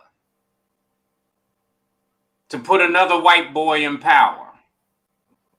And in a state where, yeah, see, that's how race shows up amongst these Democrats. I mean, these Democrats. And you're talking about the state head of the state senate, right? For the position of the president, the Senate president. Well, and black folks, and they moved with the swiftness. Sweeney wasn't even declared dead yet before they made the move. Wow. So I encourage everybody to call your senator and tell him that there should definitely be a woman of color. That's right. In that position, not 3 white men. They're going to take a vote on Monday. In 2021, 22, yeah. Yeah. So you got the governor, the Speaker of the Assembly, and the Senate President. Wow. Now, if that's not defecating in our faces after us delivering, they got hurt, but they still got the majority and they got the governorship. Right. And it wouldn't even invite us to meet him at the diner. Exactly. We are moving on to the next segment. We definitely need to, and because we're way over. We have our next guest on, but Reverend Boyer, we're going to have you back. And just tell us, and on your way out, who you listening to, sir? You know what? So every time I'm on here, I'll do it this way this time. I'll bring it to my Christian hip hop this time, even though he don't like to be called a Christian rapper. I'm listening to Lecrae. It's good stuff. All right. All right. So thank you. All right. Reverend And Boyer. Johnny, let me say this one thing, Reverend Boyer. If you get a phone blast together where you can send to us to put up so people can start calling, because that is important to who they put in that seat. So if you get something together in terms of making those phone calls, let us know. We got to talk about you moving north, meaning north of where you was. Well, I'm in Trenton now, so that's about as north as I'll probably be for quite some time. But that's where I need to be. All right, y'all. Right in action. That's right. All right. So thank you. Exactly. All right, y'all. God bless. Thank you so much, and we definitely have to have you back. All right, thank you. That was great, because I always love when Reverend Boyer is on. He's fighting so hard, like all the time, for things that need to be done. Straight out of Plainfield, New Jersey, by the way. Right, and you said Plainfield? Plainfield. We hope that he's from my hometown. That's right. Okay. So yeah, we're always, so we really did want to have him Look on. who's on the mic. Hakim Greene. Hey, Peace, Aaron. Back to the peace. dirty jers. You know what I mean? What's going on, Baba Zaid? Hey, what's Peace, going on, Donna. little brother? You already know, Jonathan. Salute. Hey, welcome to All Politics Are Local again. DJ Rhino is not here this week, and he is definitely happy that you are here. My brother. Yes, sir. Salute to him. Yep, absolutely. So what's going on? What's going on in hip hop, man? What is the state of hip hop? What's going on? And did hip hop come out and vote? Go ahead. You know, I'm down here in Florida. So we all should be voting all the time. Yeah. And unfortunately, you know, I wasn't, you know, back home in Jersey to really help push the effort. You know, I always think that we should be more involved. You know, voting. I know a lot of folks are, you know, anti-voting, anti-system, anti-government, anti-state, anti-this, anti-that. But you know, to really effectuate power, we got to be involved. You know, in local politics, because all politics are local, ladies and gentlemen. That's right. You know, and yeah. Who's that? Tip O'Neill? Who said that? All politics are local. That's. Whew. Go ahead. I'm sorry, Hakim. Yeah, that does go back to Tip. He does get credited for that. Yeah. Well, I know that from this radio show that I frequent from time to time. That's how I know about it. But big shout out to Tip O'Neill. Rest in peace to him. From John and Ed. Okay. Yeah, exactly. You know, so you know, when you understand government is about governing yourself, and that your community is just an extension of self. So you have to be active to truly, you know, be involved in government. And yeah, so I need, you know, I could have been more active, I guess, in the push. I was sitting back in the green room listening to all the jewels being dropped, and you know, just how contentious this last election was. You know, considering how defined the sides are these days. Hakim, do you remember Rap the Vote? Do you remember? Yeah, vote? that was Russell Simmons, correct? Right, exactly. Yeah, we have to get that. Simmons. Yeah, we got to get that back up because I remember Mayor Baraka actually did a good program in Newark with Rap the Vote. We have to get that fired back up because that's a good tool to use. Yeah, I agree. Social media is just so has become an obstacle, I think, in a lot of ways. As much as it's a tool for engagement and organizing, it becomes a obstacle in that so much disinformation is being spread around, and it's unfortunate to see so many folks, I guess, turned off by the nature of politics right now, not really understanding, you know, how to engage. I think that we should be doing some real grassroots teaching, education, civics. So folks understand the process and how they're involved, whether you vote or not. Like, you know, say all politics are local. Everything is politics. You not voting is politics. You know, has an effect politically, and it affects you even though you didn't vote. So, like, understanding that level of education on a grassroots level, I think is needed. Yeah, not just entertainment. You know, the entertainment sometimes it just becomes a big commercial, and then people get caught up in the commercial and not the real substance of what we're trying to do. Like, we need to get in these classrooms. Yeah, so I'm definitely for that. Yes. And you know, Juanita Talib Kweli, his mom, she's, you know, a very very intricate part over at Medgar Evers, who she heads up the Black Writers Program, and they do a lot of work through that program. And so it's no coincidence that, you know, and oftentimes you look at your lyrics come out of today's headlines sometimes, you know, it could be, or what's going on, you know, whether it's the pandemic or, I don't know, the stock market or, you know, crypto, you know, currency. Oh, yeah. You know, you're talking about, you know, these are being talked about in rap lyrics. So, you know, our rap entertainers, they're on the cusp of civic or what's out there, but we have to bring it to the table so that, you know, the voice counts and we're just not sitting back being a backseat driver, if you will. Yeah, I was, you know, watching segments from the last Drink Champs with Kanye West, and he threw some criticisms at Common and John Legend, basically saying that they were tools of the Democratic Party. They're just slaves of the Democratic Party. And I coming up in the 90s, my generation wasn't really as politically active as we should have been, as we needed to be. I would say myself and my friends, my immediate friends, were like exceptions to the rule. TJ, Rodney, Bob Zai, you know what I'm talking about. Mm-hmm. But for the most part, we weren't really, engaged in politics at all. Barack Obama winning kind of, was got everybody, the battery in everybody's back, so to speak. And then social media being there, keeps the conversation going. It keeps it on people's mind. But then there's so much disinformation and things taken out of context. So, Kanye's my brother, love Ye. All wish him nothing but the best. He's multi-billionaire. You gotta, respect that.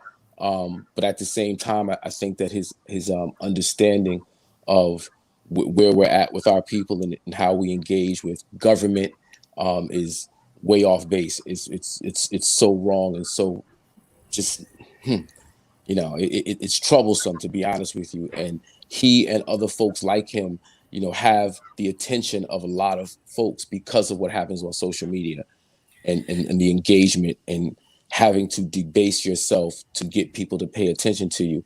It's like there's so many obstacles with getting the right message to the people who need it in a way that they'll accept it.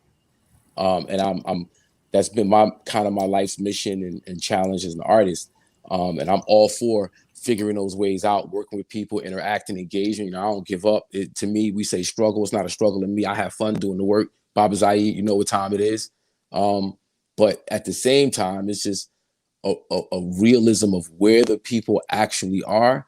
And when you say like we need a Raptor vote or go into, get into these communities and teach people how the process of American government works, the difference between parties, the difference between, the state, local, federal government. Like that's a whole thing that we really need to get at for people to really understand how to affect change, who to back, why to back them, who they're aligned with, who's connected to who. There's so many parts to it that a lot of times we say, go vote. People are like, yeah, but what about all that other stuff over there? Hell, voting didn't change anything. We still in the same. So you have to, show people how, voting. Like I tell people, start a book club. 15 people represents 15 families. Meet for 3 months. Then go to city council and invite the city council to your book club and watch how many people show up. Because those 15 people represent 15 families, right. Represent 15 voting. Like you can establish a nice little block of people right there. And watch how much power that book club will have. Mm-hmm. I can't think of the candidate, but there was, I want to say the power also. I go back to KRS's one song, You Must Learn. You must learn. Yeah, everybody learns different, and that's a very powerful way to teach. Mm-hmm. And oftentimes, people are paying attention to our rap artists. This election, there was a whole conversation around Ice Cube's conversation. And how it got all twisted, or he made a phone call to Trump. No, he made a call. And this is how it's so funny because I think of the game Telephone when we was a kid and how things get just all twisted. But the candidate was like, Ice Cube called Biden. Biden didn't answer. Called Trump. Trump said, yeah, he had a meeting. And it wasn't that simple. But but people, as entertainers, you don't get engaged, but people are still using the rap industry because they know that that the rap industry is very powerful. All right, so here's it. So record sales don't make you a black leader. When you say who's black leadership, there are no black leaders. That's wrong. We have tons of black leaders. Many of them we voted for. Now, we might not like the leadership and where it's going. It could be better. People might need to step their game up. But the fact of the matter is, actual people took the time out to vote for leadership. and put people in some powerful positions. Now we have to hold them accountable, no doubt. But that's leadership. Record sales doesn't make you a Black leader. Now, I was a Bernie guy. I wanted to see Bernie get the nomination, right? However, Black people, in terms of voters, said, nah, we're going to ride with Biden. What's my man in South Carolina? The brother, sorry, name Clyburn. Right. Thank you, Clyburn. Mm-hmm. Right, Brother Clyburn, representing the Black vote. He said we rocking with Joe Biden. I mean, I'm not, but riding with my people, if that's what my people say is the best move for us, I'm gonna ride with my people, and that's what they said. So for somebody else to come out of left field, like, you're supposed to get down with Black leadership and present yourself to them first, whoever that might be, in whatever position I don't remember these artists going around state to state, city to city with their plan of action, getting the cosign from unions and fraternities and sororities. And that's a whole process you have to go through before you're Black leadership. And I don't remember that happening. So for me, that whole thing was real messy and real nasty. Mm-hmm. And then to see Steve Bannon involved with his business partner or his former business partner, who's Ice Cube's business manager and partner in the Big Three, and the money they was trying to get from, it just got real like, whoa, what's really, okay, is this about Black people or is this about something else? And then, you know, he said, oh, no, I wasn't backing Trump. I was just wanting to have a conversation. And he sat with Biden or Biden's representatives or Kamala, whoever it was, then walked away from the table and said he actually liked what Biden had to present as it pertained to Black people. So I'm like, okay, you know, so what was the whole show for? That was just my take on it. You know, like I said, I was hoping Bernie Sanders got the nomination, but once my people said, no, we're going to go over here. If I'm rocking with my people, I'm going to go over here. That's just me.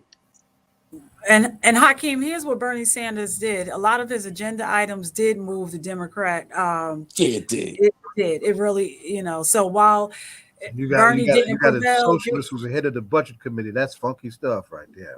I do want to change the subject for just a second, though. Okay. This is the first time you've been here since Versus. What was it like? Like, KRS-One, it was amazing. I mean, Big Daddy Kane, KRS-One, two of the most influential MCs on my life, on my career. Of course, KRS-One is the teacher. He's my mentor, that whole thing. But 1988, Kane was my favorite rapper. You know what I mean? And Kane has his place in history. But when you look at the careers of both men, you know, KRS-One just has a more lengthy resume. Of course, he has the hit Madism.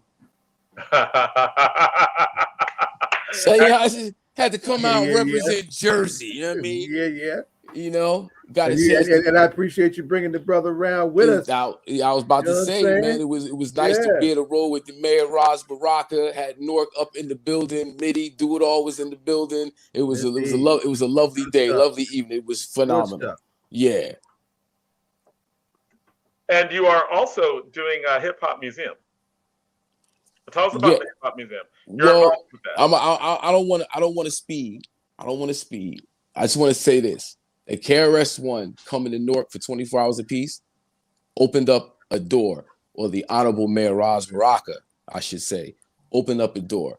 And we try to bring hip hop into Newark, New Jersey, which, you know, hip hop is already here. Newark is for artists. There's some phenomenal things happening in the city with arts and culture, entertainment. And KRS felt right at home. He wants to do some things here. One of the ideas we have is a museum, just something that, again, from the vision of KRS-One, establishes the real hip hop in an artistic form. So yeah, it's gonna be. He's supposed to be at the Trek Center in a couple of weeks too, right? Well, that got moved around. Oh, okay, all right. Yeah, that got moved around. We gotta make sure we come in right, and when we come with some impact, and that's what we're looking to do. Yeah. Right on. Yeah. And you also just this month dropped a new song called The Cipher. Can you talk about that? Yeah, featuring KRS-One. Well, I'm working on an album project called Aubrey, and it's a tribute really to 80s hip hop, right? So I started working on this project about a year ago. It's entirely produced by Ron Lawrence from the Hitmen. And The Cipher It's just that. It's a tribute to the cipher where, you know, it goes down. The cipher is where hip hop culture happens. You know, you form a cipher, you get busy, whether it's MCing, break dancing, you know, whether it's DJing. Of course, you got the ciphers on the wheels of steel. You know, the cipher is just such an important concept and thing in the culture that I had to salute it with this song called The Cipher. Yeah. The video's up. You can check it on YouTube. The Cipher, Hakim Greene featuring KRS-One. Big shout out to Ron Lawrence, Domingo, you know, everybody involved with the project. Norris, Narul, T. Smith, you know, everybody. Yeah. Good stuff. Oh, actually, got Baba Zaid, got a cameo from the God in the joint. Oh, Hakim, but why the name? Hakim, why the name Aubrey? That's my middle name. Okay, got you. Hakim Aubrey Greene. Okay, that's beautiful. Okay, here we go. Okay, and so it symbolizes a next, you know. So okay, I like that. Aubrey. Aubrey. Yeah, that's my middle name, and just, you know, it's a tribute to 80s hip hop, like a certain time in my life, the concepts, themes, the sound, samples, you know, break beats, heavy scratching. I got a joint on there called Old School Head. You know, just trying to make our generation cool. You know, let people know that, you know, we still got that swag and we still got that thing, Old School Head. I have a joint called Culture Freedom featuring CeeLo Green and Freeway and G Simone. I got a joint called Stolen Art with Carl Thomas. That's about how they took our culture with drugs. It's crazy. Yeah. So yeah, it's gonna be a dope album, dope project. You got swag. Listen, Hakim, anytime I go to like a festival like Essence Fest, it's the 80s hip hop genre that commands the highest ticket. I think if I'm down there, Essence Fest, Big Daddy Kane, that old school hip hop, that's always probably the highest ticket. So not only you got swag, you the command progenitor swag. You commanding that's some the swag nice which the swag comes. Some nice price, you know. So that's a good thing that people are in high demand. 80s hip hop. Well, thanks to Versus, thanks to Swiss Beats and Timberland for creating that platform to, you know, give folks like myself a chance to show and prove what we do. And it was dope. Yeah, Versus was out of sight. But can Big Daddy Kane still do that split? I saw him perform in like 2011, 2012. He did a show in the city, and he did the split. But that was 2012. That wasn't 2021. But he has a show coming up, I think, in Atlantic City with KRS-One in January. The old school joint they do annually there. So, you know, maybe we should all go out and see if Big Daddy Kane can still bust that split. Be yelling, do the split. Yeah. And you know, you had spoke earlier about Common and the arts. Like for instance, what 50 Cent is doing with his show on is either Showtime or HBO, or even Common. He was a producer with The Shy. It is given such love to a lot of 80s music. Now 50, the one that's like an earlier Kane, that one, he goes back to the 80s, and whoever Book of Kane is actually the 90s. The book, it's the 80s. The Book of Kane. Book of Kane is supposed to be the 90s. I got it. And then there's another show out there with Tracy Morgan, the Last OG. And how they capture, you know, old school hip hop. It's just so phenomenal. So whoever, you know, the person who's tasked with going back to the era to make sure that it's very authentic. Each of the shows, whether it was The Shy, whether it was like 50 Cent's project, or whether it's Last OG, they are giving much love. Thanks, Lillian. There you go. Lillian jumped in. It is given. They are doing such a great job. And I know there was like on the Last OG, he went in with the high top fades and you know, and then kind of, you know, dressed Brooklyn up like back then. And you know, and that's, you know, it's interesting how you can go back and find like a big boom box or something like that. All of that stuff is really, really important. So, actually, the first video that I dropped off the project is called Took a Test. And I shot it actually on Broad and Market. Market and Springfield Avenue. And the video starts with us putting a cassette in the boombox. So like the sound is coming from the boombox because the boombox was just so important to the culture. So yeah. Them D batteries, we used to kill D. Had to go get some D batteries. Yeah, right.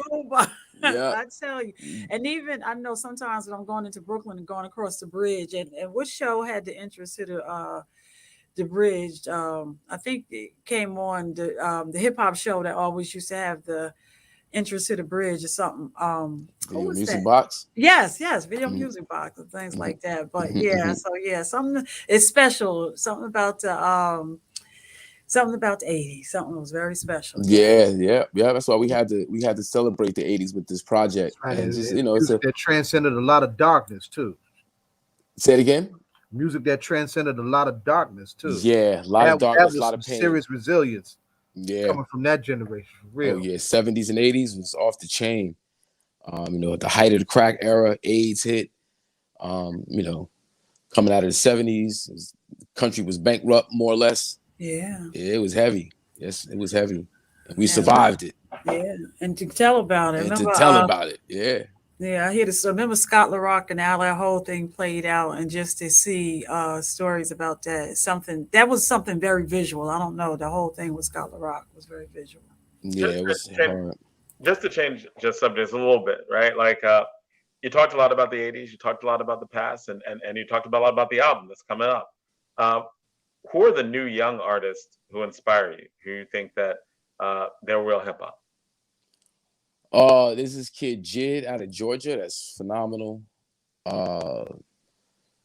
There's now he's not so young, but he's a new artist. His name is Four Eyes out of Atlanta.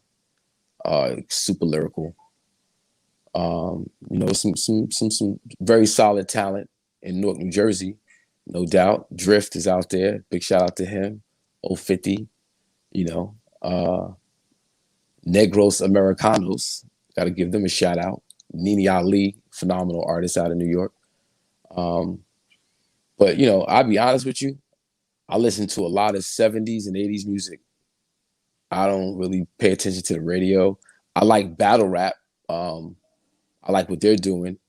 But in terms of artists on the radio, it's hard.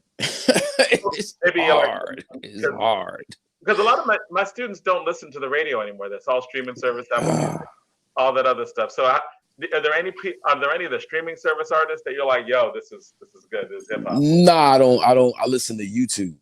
My playlist on YouTube, and that's pretty much it. I don't, because sometimes I catch a freestyle on the stream, and somebody's freestyle. Wow. The guy was that King Los. Mm-hmm. That did the LA Leakers joint. That was crazy.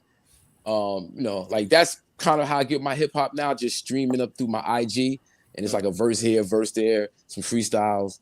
Outside of that, I'm listening to old school music.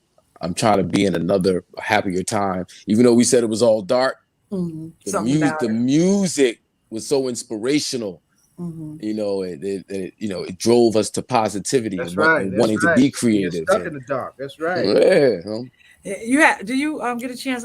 Big Pun. I missed the Lincoln Park Music Fest the year before last. His son was there one year. That's my guy, Chris Rivers. Yeah. He sounds. I was like, he is phenomenal. He sounds like his dad. Yeah. Oh yeah. He's crazy. Yeah. Dope. Yeah. I definitely check for him for sure. And LL's, I have series in the car, so I listen to LL's. Rock the Bells. That's what I do. Get in the cars on Rock the Bells or the Groove channel. The Groove. Yeah.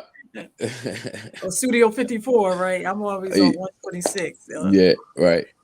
So okay. So Josie, Lillian said, don't forget about the Walkman. Oh yeah, that's right. That helped us grow up. The Walkman. You got a long walk, put your Walkman on. Get the step in. Or then we got the CD and all of that. Oh yeah. From the when it went from the tape to the CD.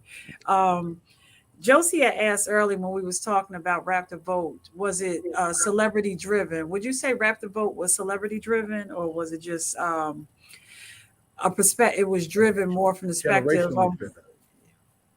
Go ahead. I don't know. Go ahead. I said Josie was asking early when we was talking about Rap the Vote, was it a celebrity driven program, and then what did you say, Zaid? Or was it generationally driven?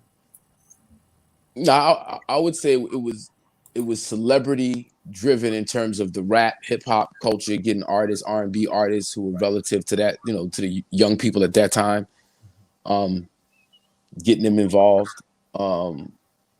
But what's really needed is something that's really grassroots. If we take artists into maybe different communities, so it's like not just a commercial, but you have other people who are knowledgeable about civics and government there to get the message across, and you just use the artist for the draw. Right. I think that's the most effective is information and demonstrating positive outcomes when people are engaged politically, like showing young people this is what happens and when you vote, and this is what happens when you protest. This is what happens when all aspects of engaging with government is all by any means necessary, so to speak, because protest has its place even when we're going to vote, right? Like that. It's like a hand. It's not a this or that. It's a this and that. That's right. So as we close out, what is Hakim Greene listening to these days? Oh, 70s and 80s music. That's it. Okay. Stevie Wonder, Marvin Gaye, Otis Redding, Sade, Soul to Soul. I was just I work out every day. That's I do laps, and that's 80s disco, house music, Jersey house. And then I do a 20-minute, half-hour, stretch where I meditate. That's all my slower music. The Barge. Oh my God, I'll be going through the Barge, man.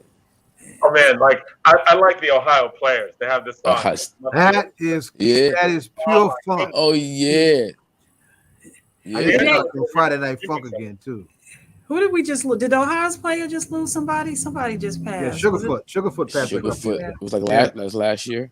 Yeah. But speaking of YouTube, Hakim, YouTube has some of the best 70s playlists. I put that on and just drive. Yes. Oh yeah. Yep. Oh, and I listen to Hakim Greene, by the way. Yeah. Oh, okay. Yeah, I was waiting. I listen to Hakim Greene. We got The Cypher featuring KRS-One. We got Took a Test, but also I put out an album last year called Madism. Yes. Who Want This Smoke, which was a tribute, excuse me, to the legendary hit Madism by myself, Tuffy, KRS-One. And I launched Madism as a brand. Okay. So that album project, is just a tribute to Madism and cannabis culture.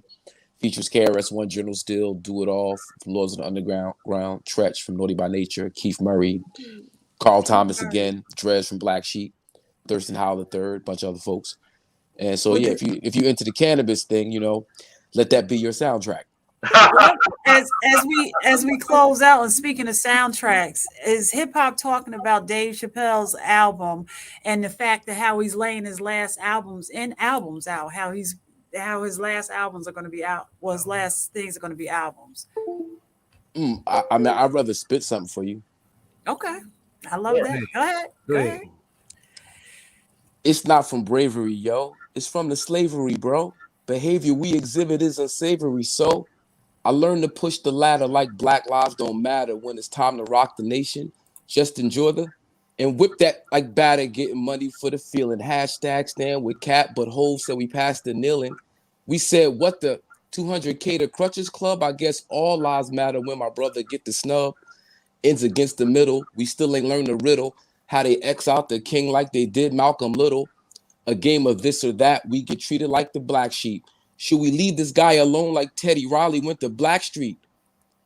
I'm gonna leave it right there. Right. All right. You Here don't we go. Just a little something right there. You don't stop. Here we go. Live on All Politics Are Local. America's number one.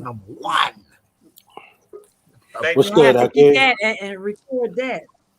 What's up, Ed? Peace, Ed. I'm good, What up, brother. Ed? Yes, What's sir. good, brother? All is well. All is well. I don't think I got a chance to reach out to you, Ed, but we had to move that event around. It's not happening. No, I didn't hear about it. Okay. Yeah. Okay. Yeah. Well, we gonna regroup, get it back together again, and hit a home run. All right. So keep me informed, man. All right, and thank you so much, man, Hakim. I really appreciate you coming out because we always love having you on the show. We always salute, Principal Kafele. I see you, brother. Salute. You know he's in the man. cipher. That's right. He's in the cipher. Yeah, the cipher. So thank you so much, man. Peace, John. Peace, y'all. All right, All beloved. politics are Good to local. see you, beloved. All right, brother. That's right. Hawk, what's up, Hawk? Oh, yeah, get him, y'all. Oh man. All right. So man, that was great. I always love having Hakim Greene on the show because he always adds a lot. Always knowledgeable. Always talking about like hip hop and politics and all the other stuff that he's into. He does a lot for the city of Newark. He does a lot in the world of hip hop. So always love having him on there. That's right. Absolutely. Good brother. Absolutely. So, hello. How are you? Okay. Take a deep breath. It's a So welcome to the Payne Payne hour. report. Right. To the Payne report. So where do we start? Oh gosh. At the governor's race? Is that where we I start? think we might start with the headlines that are in the New York Times right now. I don't know. He might be tired right about now. He might be exhausted right about now. Because while the thing was going on, I think they might be making some history. You're wearing me out, man. It's just crazy. It's crazy right now. Every time we think we're close, somebody changes their mind, man. So what's going on? Like, this is the New York Times headline from live, updated 2 minutes ago. Yeah. I think we have about 20 members of the Democratic caucus that have decided that they're not necessarily going to vote for this for the bill because they're concerned about the reconciliation bill. I thought we were there. They've been reaching out to everybody, twisting arms, and thought we were finally there. Everybody's tweeting out and feeling good, and then bang, like you said, maybe about half an hour for us, but like you said, the last 2 minutes, it's hit the news wires. There's just so much good in both bills that I've had a hard time navigating it myself because I have language in the infrastructure bill, $117 billion for clean water and, removing the lead pipes like we did in Newark. Well, I was able to get $117 billion to set aside for the country to do the same things because there are a lot of other areas that are in trouble. Newark has become the model for the lead line replacement. People are surprised and just amazed that we've done it. So there's a lot of interest. And so I was able to get that money put in there. And, just so much.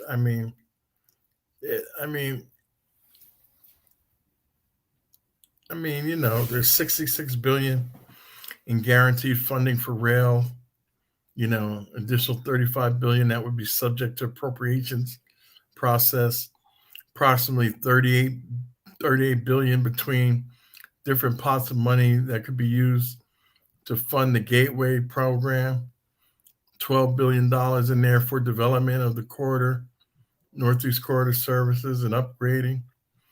$46 billion for resiliency and measures, including flood mitigation. And, after what we've been through in the last month or two, people kind of resonate to that now, flood mitigation and coastal resiliency, and they're very important, especially the coastal resiliency, after Sandy was a big issue.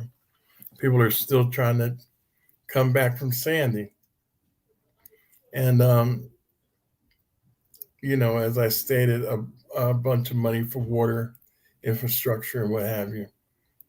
So highways are guaranteed $8.13 billion, funding for New Jersey alone, under a 5-year IJLA program. Transit would get $4.4 billion for New Jersey, New York, Connecticut, urbanized areas. And it would caution that we did not get, caution that we didn't get the breakdown by state yet. So we'll have to see what that is. But, the highways and transit funding that would benefit New Jersey, would be incredible.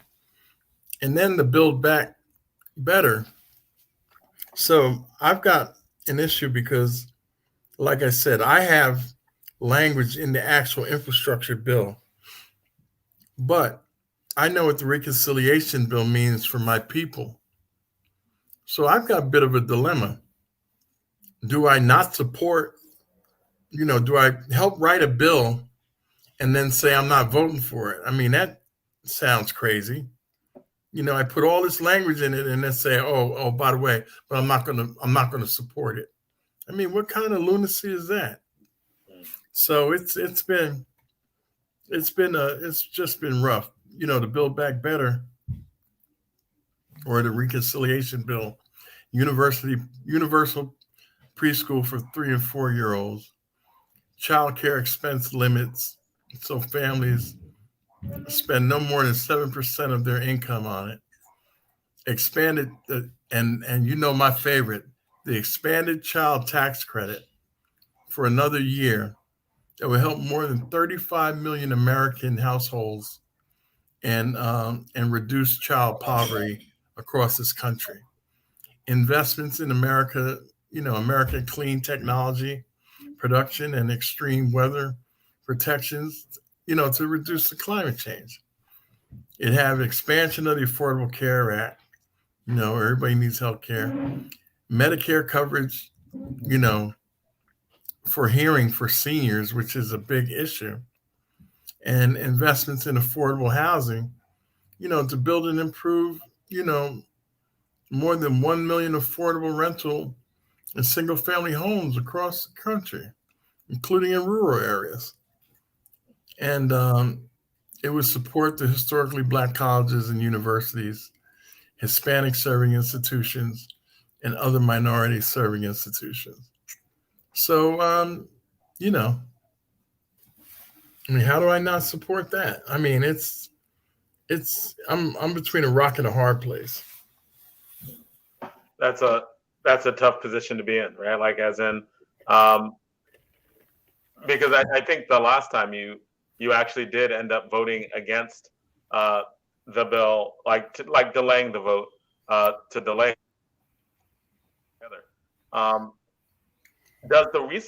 Do these recent elections impact what's going on right now? I'm not in. All right. If you can't hear me, can you hear me? No, you're going in and out. You're going in and out. You went in and out. I just wanted to let you know. You're good now, though. Okay. Do the recent elections, like what happened on Tuesday in Virginia and in New Jersey, do they impact getting this bill passed? Like, why are the Democrats, like, how did this affect the Democrats, and why are they still like, nah, I can't do it? Well, I mean, it's 20 members that are concerned that if you vote for the infrastructure bill, that folks aren't going to be there for the reconciliation bill. It's a lack of trust. And, that's unfortunate.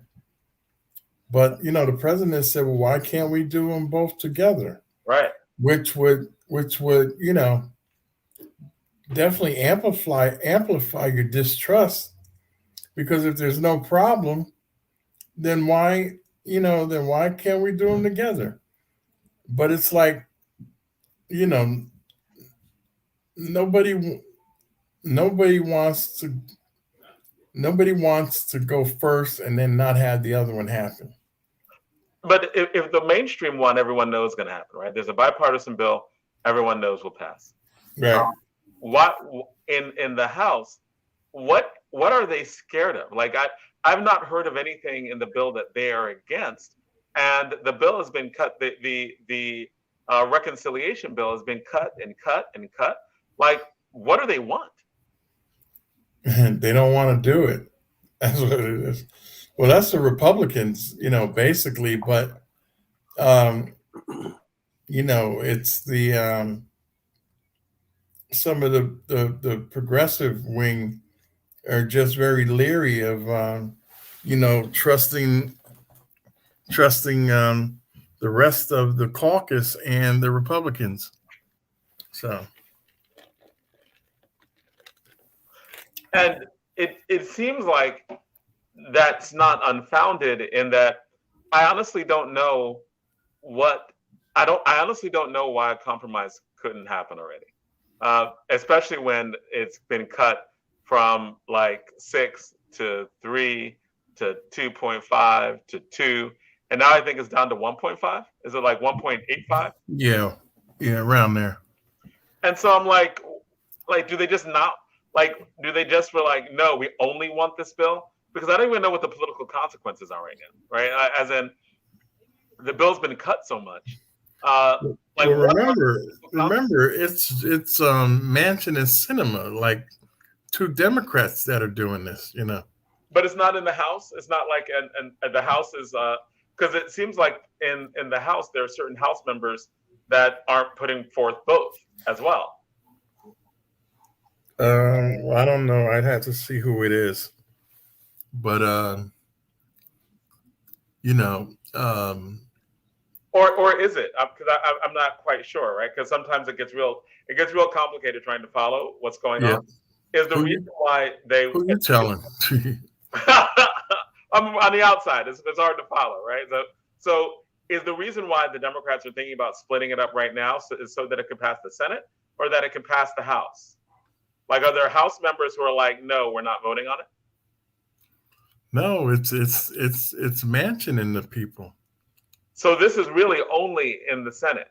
And when they're trying to split the bills, it's really just, when the House is trying to split the bills, it is only to try to get something worked on by the Senate? No, the Senate is, you got it backwards. The Senate is trying to split the bills. The Senate is trying to split the bills. Pelosi and the leadership brought the two bills together.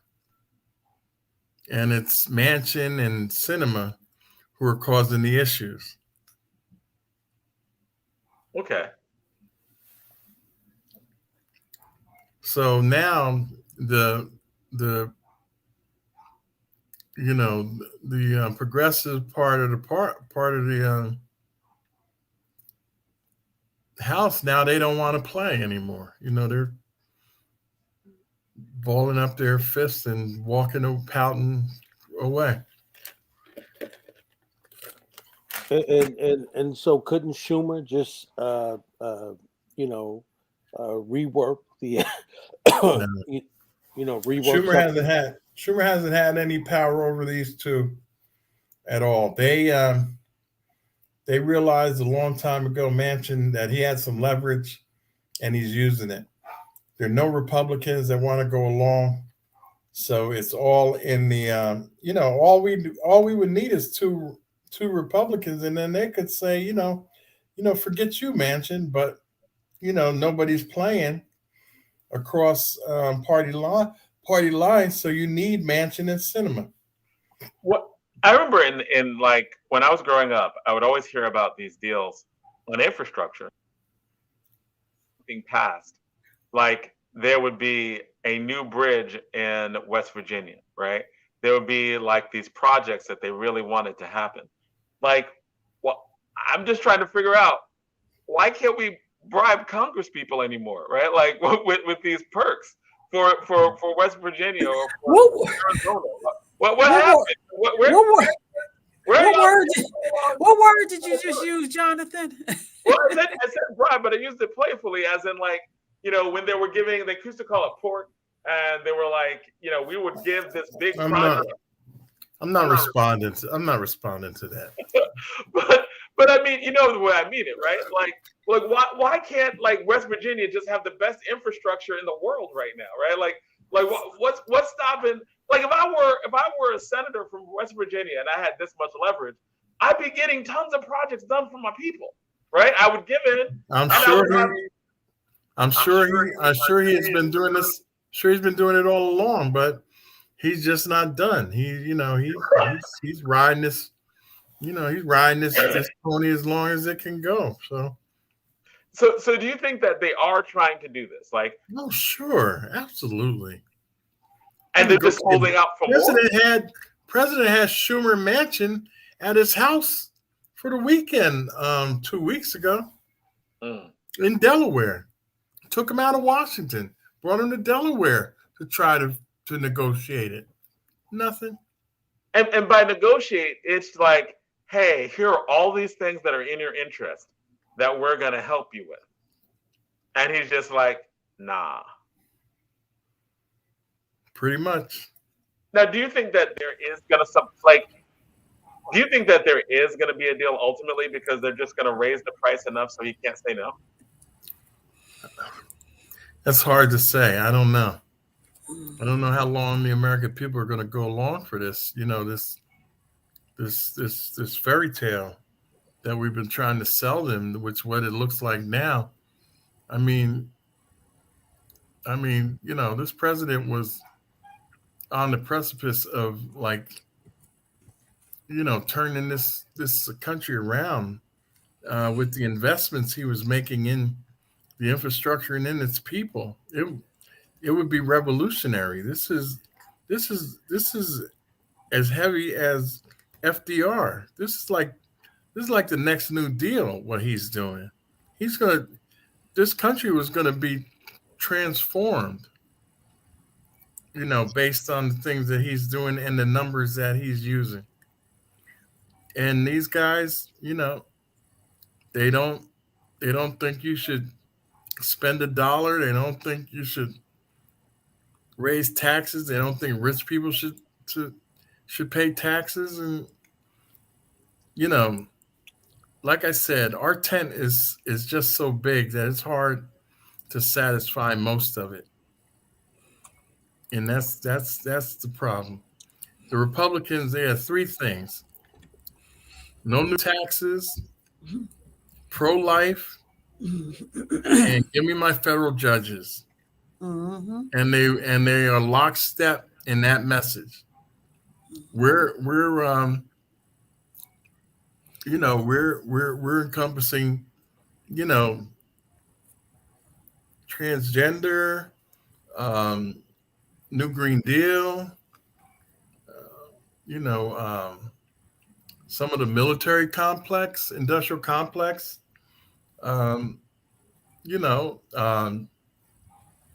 progressive, the progressive movement in the country. So we got a big tent to satisfy. And the thing is, there are enough people in that tent that they can't agree a lot of times on which way to go. Like they'll go a certain length with you, certain amount with you, but then that's just too far. That's just too much. No, you can't have that. That's just too much. And that's what Miss Pelosi has to balance. I mean, it's no easy feat, believe me. And in the end, I think that that's what's going to hurt a lot of folks in the midterms, right? I Right. think that that's being played out, and that's why I think that they ought to do something around that filibuster, right? I think that because if we look at the same thing here in New Jersey. I think that black folk having come to save Murphy. I think that black folk this time around are going to say, look, again, white folk didn't come to save you. We saved you. Obviously, I think we voted our interest because we obviously knew what we were going to get. With Cinerelli, I think that we all know that this guy was not in our best interest. However, I think that one thing needs to be clear to Murphy, and particularly all those black folks who are around him ought to be saying, look, man, this is not going to bode well for folks in the midterms. If New Jersey don't step forward and get some of those things, particularly some of the things that Mayor Baraka is fighting for around police reform. Right.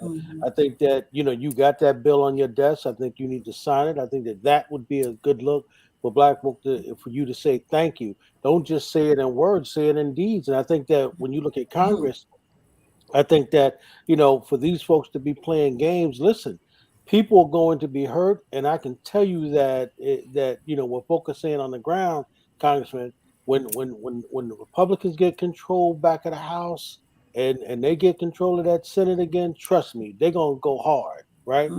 Same way they went hard in terms of putting all them judges in there.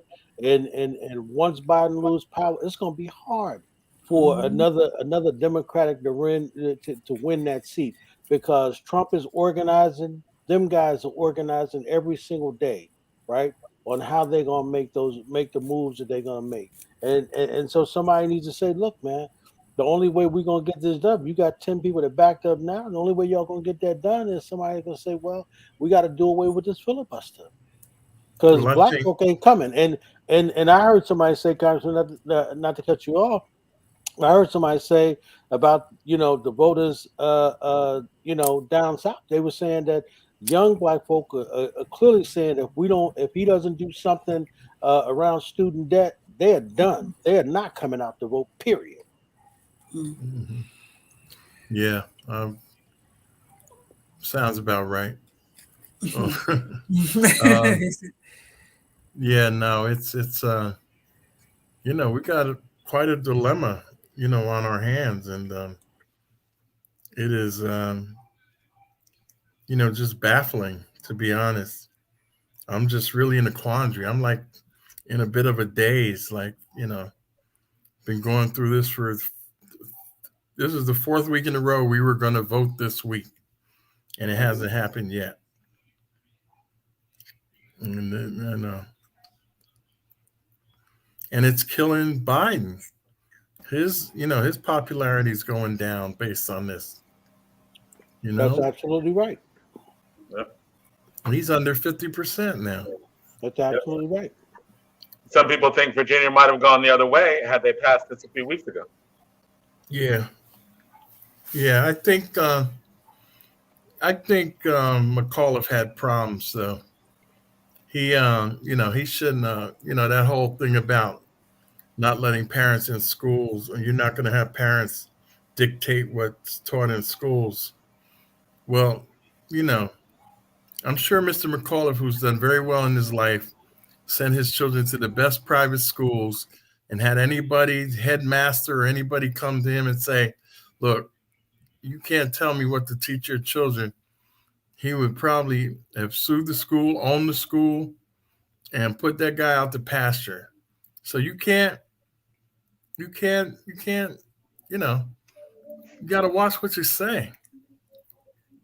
That whole thing around school. And, then with this, what's this crazy conjure thing they've made up? The critical race theory again? Yeah. That conjured up notion. That's a hocus pocus. Neutral race. What is it? How you say it again? Well, the critical race theory is what Republicans say, but really, it's just, you could just say black. right? Like because they're not talking about any authors. They're not talking about That's right. discipline. That's right. The only person they mentioned was Toni Mark, a Nobel Prize winning author. Toni Mark, what does a black woman got to do? She want a Pulitzer Prize. She want a Nobel Peace Prize. She in the land of the ancestors laughing at these crazy white folks. Right, or not really laughing, but just like, yo, like it is one of those things that's just anti-black. We were talking about this in the last section, and it's like white Democrats have to come to the grips that there are certain white people who will never ever vote for them because they are anti-black. And if they're trying to respond to something like critical race theory, they have to be like, this is not a real argument. You just mean that you are against the teaching of actual American history because you're anti-black. And you just need to say it. All right.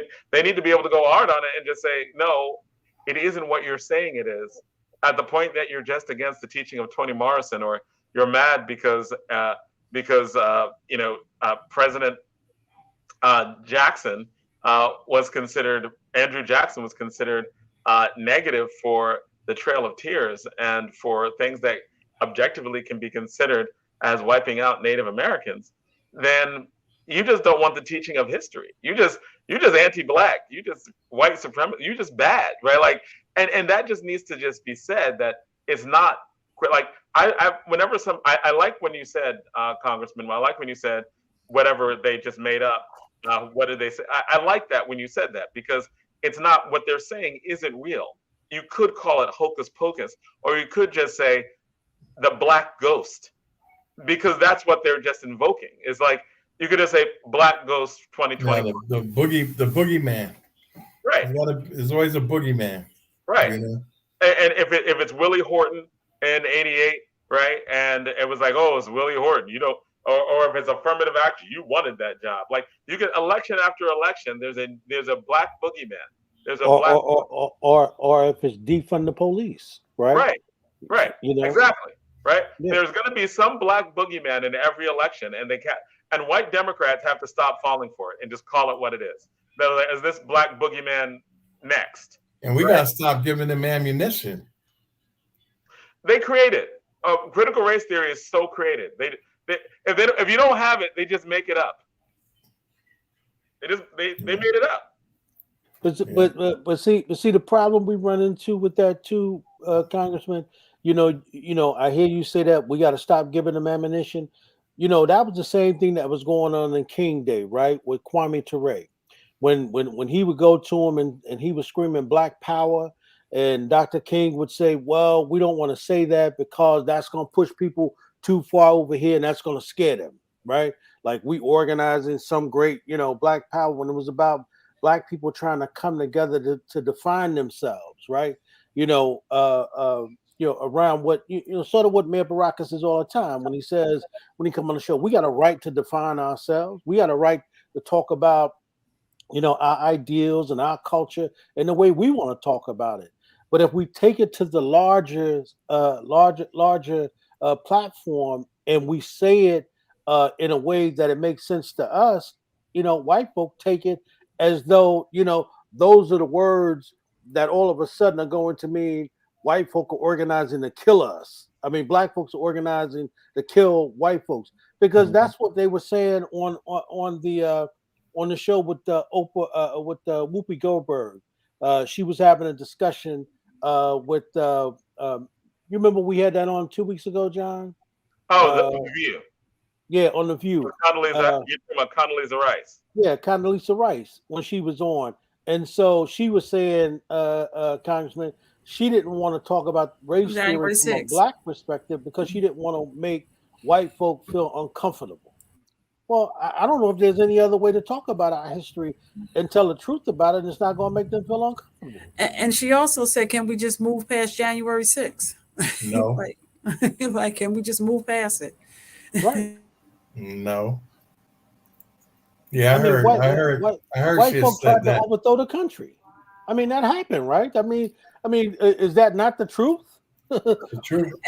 And the whole thing is the fear of teaching history, right? And it's correct.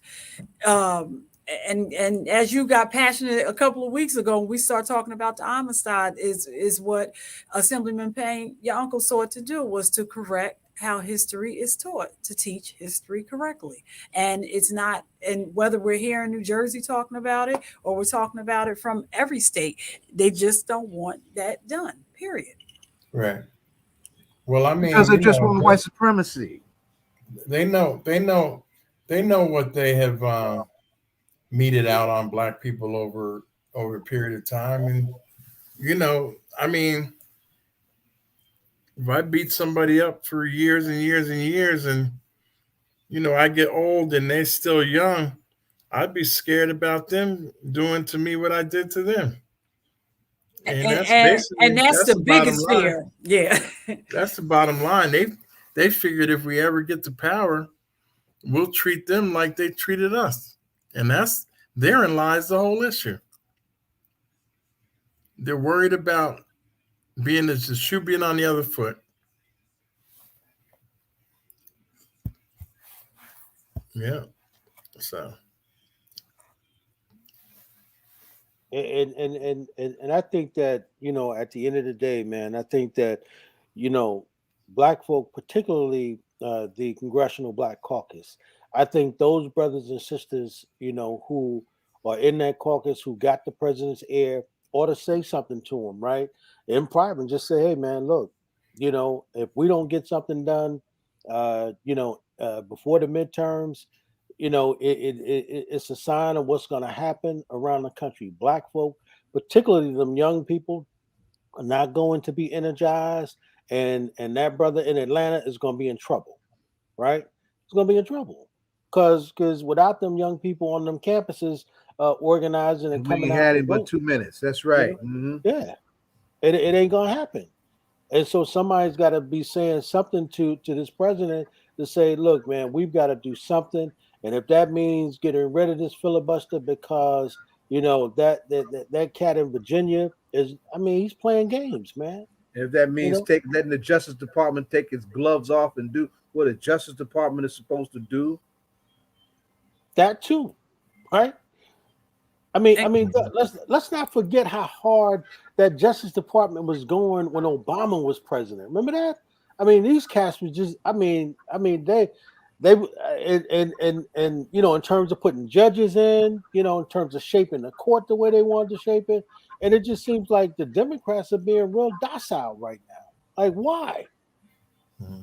You're not going to have this power, come to midterms if we play this game. You got it now. You got to use it to change the conditions of the American people. All these great ideas, everything is in this plan. And if we can't get it signed going this way, we've got to go the other way in order to get it done. Because their people, if it doesn't get done, their people going to get riled up and say, great, you guys did something and not getting that done. Now we're coming out, we're in charge to vote, and we're coming to remove these people. Mm-hmm. And Congressman, we see that they tried to put the Voting Rights Act up, and you couldn't even get it to a discussion. No. So, what do you think that was the president's concern? Sure, he's concerned about it. It's a matter of he can't get these first two things done. So can you imagine something that has to do with that?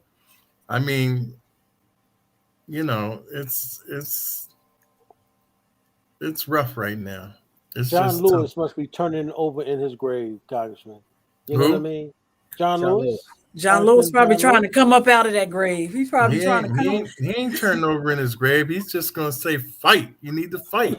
He ain't turning over. That's it, man. Just he didn't never turn over. Now, don't put that one on him.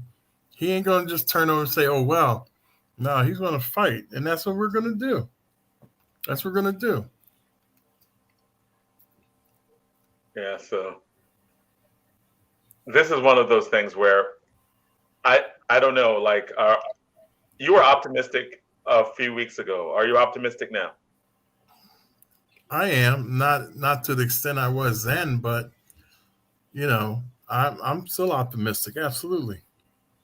What's the alternative to optimism? Fair enough. Huh? Fair enough, because there really is none. Like when you're in a position, you got to push forward. Right. And that's why, in this country, nobody's elected for life, other than, judges maybe. But I mean, no elected official can be there for, their entire lifetime. You got term limits, and, people get tired of you. So that's why they made the limitation on offices 2 years for me, which is like I'm running every other year. And then 3 years for county level, 4 years for state and municipal. I mean, that way you can vote them out. If they're not doing what they need to do within 3-4 years, then guess what? See you later, and turn to the next one that you think might do something. That's the way the system is built.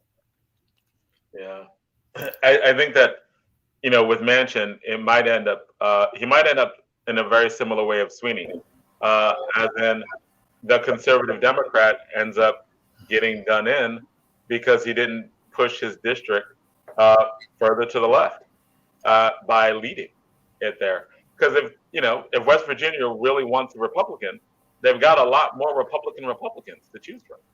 Like Manchin has to. Why Manchin as opposed to a Republican? And if he's really because most of the times he votes with us, he votes as a Democrat. It's just on this right now, he's not. But if you look at his record, he doesn't vote with the Republicans. He votes with the Democrats. He votes as a Democrat. Okay. And just, is there any insight on just?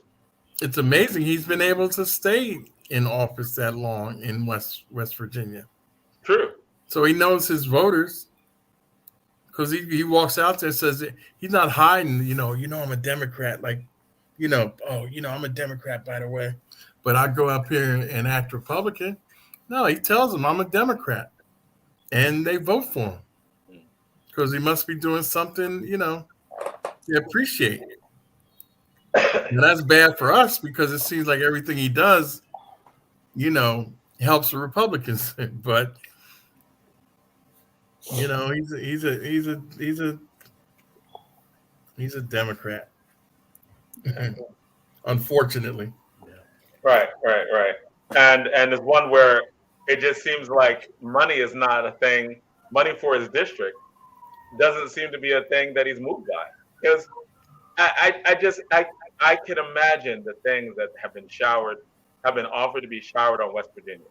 Like, I suspect if this thing ever gets passed and I'm just driving through West Virginia, I'm going to see highways and bridges and tunnels, and they're all going to be new all over the state. Because it just seems like it just seems logically that would be the answer. The answer would be, well, if you vote for this, we'll make sure that this project you want and this project, and you'll be able to get this project. So it really does astound me that, like, they haven't been able to make a deal in the way that it's like with Congress. Jonathan's trying to go in and out again. It's like fund the projects that they want to have. Am I still going in and out? A little bit, yeah. Okay. But West Virginia is dirt poor, man. You know what I mean? Seems like they had a lot of infrastructure they need. Yeah. Racism will make you crazy. That's right. That's absolutely right. They are fighting against their own interests, right? And because it would seem to me that there's some things in there that are going to benefit some other people, and so because they see that, they're fighting against it so that it doesn't benefit other people, right? White folk have been doing that in this country over 400 years, right? So anytime it's going to benefit the interests of other people whom they've harmed, right? They don't want that to happen. That's why most immigrants can come to this country and do very well, right? Because it's almost like 3-card Monte. They're so busy watching us, they're not watching everybody else. I mean, think about I Love I that was hearing metaphor. somebody talk about the other day. We all of a sudden we were hearing all this about what was going on with the Afghans. Then all of a sudden we don't hear nothing at all now about them. But we hear that they all over the country. They getting money. They getting English lessons. They getting housing. They getting education. Right. But that's on the quiet. But we ain't hearing about that. And we can't get an infrastructure bill passed in order to change people's lives. That's just absolutely incredible. But that's our politics right now. Right. Yeah, believe me, don't look at me to defend it, brother. That's our politics, man. Not right now. So yeah, it seems like you're a little bit irritated. A little bit irritated. Yeah, it's frustrating to go back and forth. Think you're gonna finally get something done for your constituents, and and then it doesn't come to fruition. It's very frustrating. Now, is the breakdown that something, because I keep hearing this. I mean, I keep hearing they're on the verge of a deal. You keep hearing they're on the verge of a deal. You keep seeing they're on the verge of a deal. Why does it break down? Like what? Why is this? Are there actual reasons for it, or they just change their mind and change the goalposts? Yeah, people change their minds, or they didn't expect you to agree to that, which they really didn't think you were going to agree to, so they got to add something else, Okay. You gave them that. Shoot, let's see, what else can I get while I'm asking? That's a serious game. Wow. That's a serious game. Wow. That's almost like a guy going into a deal with you, John, right? And he says, he says, you know what? I'm really willing to take, 1,000, but I'm gonna go in there and I'm gonna ask the guy for 1,500, right? And you give me 1,500. He said, whoa, maybe I should ask for 2,000. So I'm not gonna sell at 1,500. I'm gonna come back and say, man, I thought about it. 1,500 ain't good enough for me. I got to get a bigger check, right? Yeah. And that seems to be what they're doing. They playing with them. Every time Pelosi thinks she got a deal, they come back and want to change the deal. No, we want to take that lower. We want to take that out of it. Let's see if they take that out. Let's see if they get rid of that. Right. And at some point, if they don't stand their ground, they ain't gonna have a damn thing. Pretty much. Yeah, I'm really not happy today. Well, Congressman, on the note, they funeralized Colin Powell today. Did you get a chance to send any remarks or anything? Oh, I sent a letter, but Okay. I wasn't part of the formal program. And have you ever had the opportunity to meet him in person and spend some time with him? Not really very much. I've met him once or twice, but never had any real time spent with him. Mm-hmm. But I always felt that he should have been president of this country. Yeah. When everyone thought he was going to run. Now I'll tell you. Now you're talking about Colin Powell running as a Republican. Well, he was a Republican, but that would have been a person who would have swayed a lot of voters. That you would have had people coming across all parties to vote. Oh yeah, absolutely, definitely, absolutely. And he would have won. Mm-hmm. But they said he didn't run because of the level of death threats that he was getting, and then he thought it would be for his family. He just didn't think that his family would be safe. Right. Mm-hmm. Yes, and he was also worried about his wife. Right. Absolutely. Yeah. Right. So he would have most certainly been the first president. But think about the fact that he came over twice to vote for President Obama. Mm-hmm. Voted for him twice. Yeah.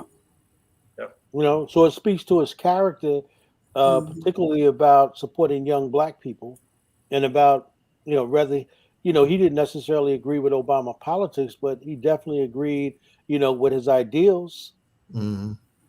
And thought he had some great ideas. I mean, politics is about ideas, right? It's about, you got to have these big ideas if you want to change the lives of the masses of people. But again, remember what Professor Smalls told us. He told us that we've got to be careful, trying to put everybody in the pot, because when we do that, and when we putting everybody in the pot, we're the ones getting thrown out of the pot, because everybody else is getting what the hell they want, right? And we got to be careful with that. Mm-hmm. Yeah, that's true. Very true. So. And anything. So the vote on the voters voting act, that didn't move forward for a debate, and Build Back Better is just back and forth. Is there anything else we should know about? No, those are really the two items that are really, driving Washington and the politics in this country right now. So, and here back at home, were you surprised that the governor's race was so close? I was. Mm-hmm. I was. I did not expect that at all. Thought it wasn't going to be a major blowout, but never expected that. I thought he might win by 10. And what about Sweeney losing his seat? That's just a fluke of nature. That's an anomaly.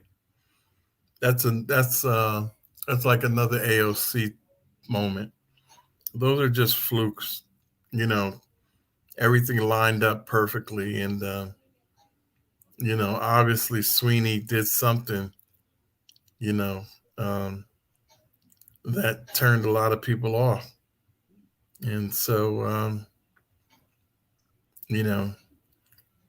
looks like, he paid the price. Yeah, apparently his opponent spent less than $200 on the whole campaign.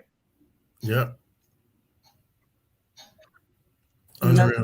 Yeah, and just to have that seat, another Republican seat, which will also make Governor Murphy, he's going to have to work for these next 4 years for these things he wants to get passed too. Yeah. Mm-hmm. No, it's true. It's true, but thank goodness he got in there. Irvington and Newark put him over the top. He's up by about 50,000 votes right now. Oh yeah, he's well. They're gonna. The guy asked for a recount, but that's not going to change. That's not going to change by 50,000 votes. Right. So you got a second term. So, but there it is again, right? The Republicans are going to play hardball, going to spend taxpayers' money on a recount, right? Instead of just conceding, looking at a number that big, and in the recount it may even get larger. Well, the interesting thing is he has to pay for the recount. Okay. Well, like his campaign does. Well, good for that. Campaign fund, right. His campaign fund. Right. Mm-hmm.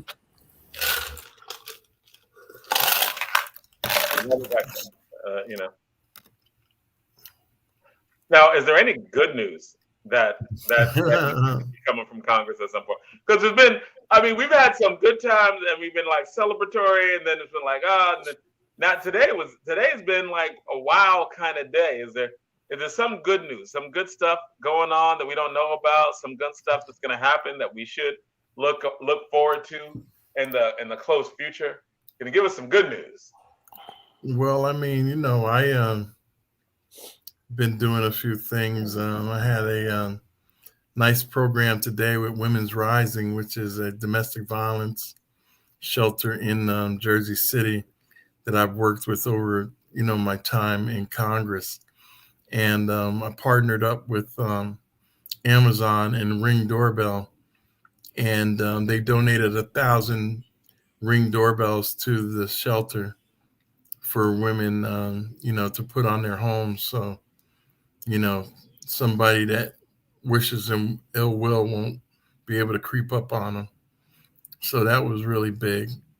And Ring, to their credit, not only donated the 1,000 doorbells, which is probably about, you know, they're about $8,900 a piece. Oh wow! So that's you know, that's close to $100,000, you know, in equipment. Is it 1,000, 100? Yeah, but you know, not only did they do that, but then they showed up with a $20,000 check for the shelter. So really glad, you know, I partnered with them, and you know, they're willing to reach out and do that. So I would say that's some pretty good news, right? Yes, that is good news. That is good news. Absolutely. Absolutely. And I also this week was able to get, I don't know if, and you're familiar with the Promised Neighborhoods program. Anybody know about Promised Neighborhoods? No. And Promised Neighborhoods is a program that has gone into certain communities in New Jersey, and there's one in the South Ward and also in the Fairmont area, and tries to enhance the quality of life by impacting certain institutions. And I was able to get them $3 million for the one in the South Ward. So I feel good about that. Well, that's great news. Mm-hmm. Yeah. And I also last week passed a bill that would allow people to, rather than go to arbitration with Amtrak if they mess up a trip or what have you, that the customers have the right to sue them now. Customers have the right to sue who? Amtrak. Oh wow! Before it went to an arbitration, and it never seemed to work out for the customers. So we've put a little libel back in their life. And Lawrence Ham, Larry Ham, just reminding you of some other good stuff that you. I think you talked about this during the last show as well. But this is good news that we need to be reminded of. Oh yeah, and the $30 million. Thank you, Mr. Ham. Congressman Payne, you're like, oh yeah, the 30 mil. And see, Congressman, we talked about this in the first segment about Democrats has to do better about patting yourself on the back and telling the work that you do. You out there working. We have to get you this is great. That's great information for these communities. Money that's much needed that can go back and inside the community. So it's awesome news. We need to start by making that a regular part of this segment. Yeah, absolutely. That's those are your tax dollars that I'm bringing back. Half the fight for a member of Congress is to see what they bring back to the district. Your money goes down there. It's about how much we can recoup in resources for you. So very proud of those efforts, and we'll continue to do so. And you're right. I need to beat my chest a little more, and or else everybody asks, well, what does he do? What does he do? And that's not good. So yep, we need to make it a regular part of our show to ask you these questions. And do this for at least part of this segment in terms of talking about what are some of the stuff what's been going on? What are some of the stuff you've done? Sounds good. So I think that needs to be a regular part of it, because I think people need to know and understand and be able to have that knowledgeable conversation. Sounds good. And the other thing is that goes a long way with political education, right? Right. Mm-hmm. Because it begins to talk about what it is that a congressman actually does. right? Mhm. Let me tell you what I've done, and let me tell you how that benefits you and why voting is important, right? And making Right. sure Mhm. who you send down there, and why your vote counts, because here's how it affects you. And see but that's the level of political education that we don't have, and there are people who get it, right? But then there are also people who get it from the perspective where they don't want black folk to be educated like Mhm. that, right? And Right. so that's why John is correct, Congressman, that we almost need to not only follow you in terms of that, but we need to say that, well, here's what you've been able to get done thus far, for our community, and here's how it's affecting all of the districts, because most people don't know that. And if they don't hear from you, then they just assume, well, I don't know what he's doing, and I don't know what the hell he does anyway. What does he do? And But they're benefiting from that every day. and it's I can remember during the election, and people will say, well, what has he done? And when you start, oh really? And people are like, for real? Oh, what? And they don't know. So we have to. And I Yeah, no, know I appreciate that. every first of the month, when we have our first we get to go to 9:30 on that Friday. You love that. I think Donna's a little confused. Some people can't tell time. No, let's start a new conversation. Hey, Congressman, she's trying to change. She's trying to change the score right now.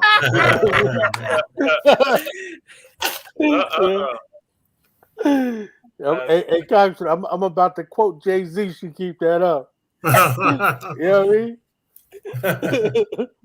Congressman, but when we see you, we will be past the Thanksgiving holiday. Is there anything special that you're doing from the district office for the Thanksgiving holiday? My staff is working on something. We usually, on the federal level, I can't do a lot of that giving stuff out. They keep us to a minimum with that. But I've done like the last, well, really since I've been in Congress, giving out 10 or 20 turkeys to the South Ward neighborhood. What is it called? They're right there on Bergen Street, South Ward Community. Well, anyway, they help families in the South Ward that have issues and try to help find them resources. So I go there, on Thanksgiving, and I give out about 15, 20 baskets to needy families. They choose the families, and then, my staff and I, bring them in and just wish them a little, holiday cheer. And because, most of them women that come in look like they can throw down. So you just give them the ingredients and, they'll make a feast out of it. So that's always enjoy that, because there's always, some really deserving and appreciative families there. So that's always good. Cool. Well, we've come to the end of it, right? Right. Congressman Payne, we appreciate you coming through to do the Payne report. Yeah, the news was so bad this week. That was a long hour. I'm usually like it's over already. Wow, man. Right. This one was dragging. I kept looking at the clock. I was like, oh. God. Well, yeah. I mean, it's always just looking at like the headlines, because right before you got on, the bad news dropped. So. And it's challenging times. So and I know Murphy you get ready to go. It would have been worse. Yeah, and this is why voting has consequences, and you know what? And one of the things, and not voting has consequences. Mm-hmm. Yeah, and voting too, who you vote for, and people have to realize that. You just said it. They have a very streamlined agenda, and we have a big heart that we're trying to reach all things. And we have to be mindful that, and they stay on point from the local level all the way up to the top. And we have to be focused because they're really playing chess, and we got to get out this checker game. Yep. That's so true. Last words, Congressman. You know, we're looks like we might vote tonight. I just got notice that we might be voting at 9:30. Yeah, I think that the pushing the vote on the. Yep. So good. So, Congressman, good luck. I know that your night is not going to end with us. No, this could be a very long night. Believe me. You can make a call and tell us to stay on and extend the Congressman Payne hour. What do you want us to do? Until a vote. We can go live with you. Take us in there with you. We'll give you the last word, Congressman. Well, you know, as Donna stated, it will be after the Thanksgiving holiday the next time we get together. So I want to wish, you know, all the listening public out there a very happy Thanksgiving, and those that are fortunate enough to be able to celebrate with their families, count those blessings. There are a lot of people out here that don't have anybody, and we should be mindful of that during these times of giving. And let's think about the less fortunate sometimes. Thank you so much. And it's another week on All Politics Are Local, and it's America's number one political hip hop radio talk show. Thank you. See you next week.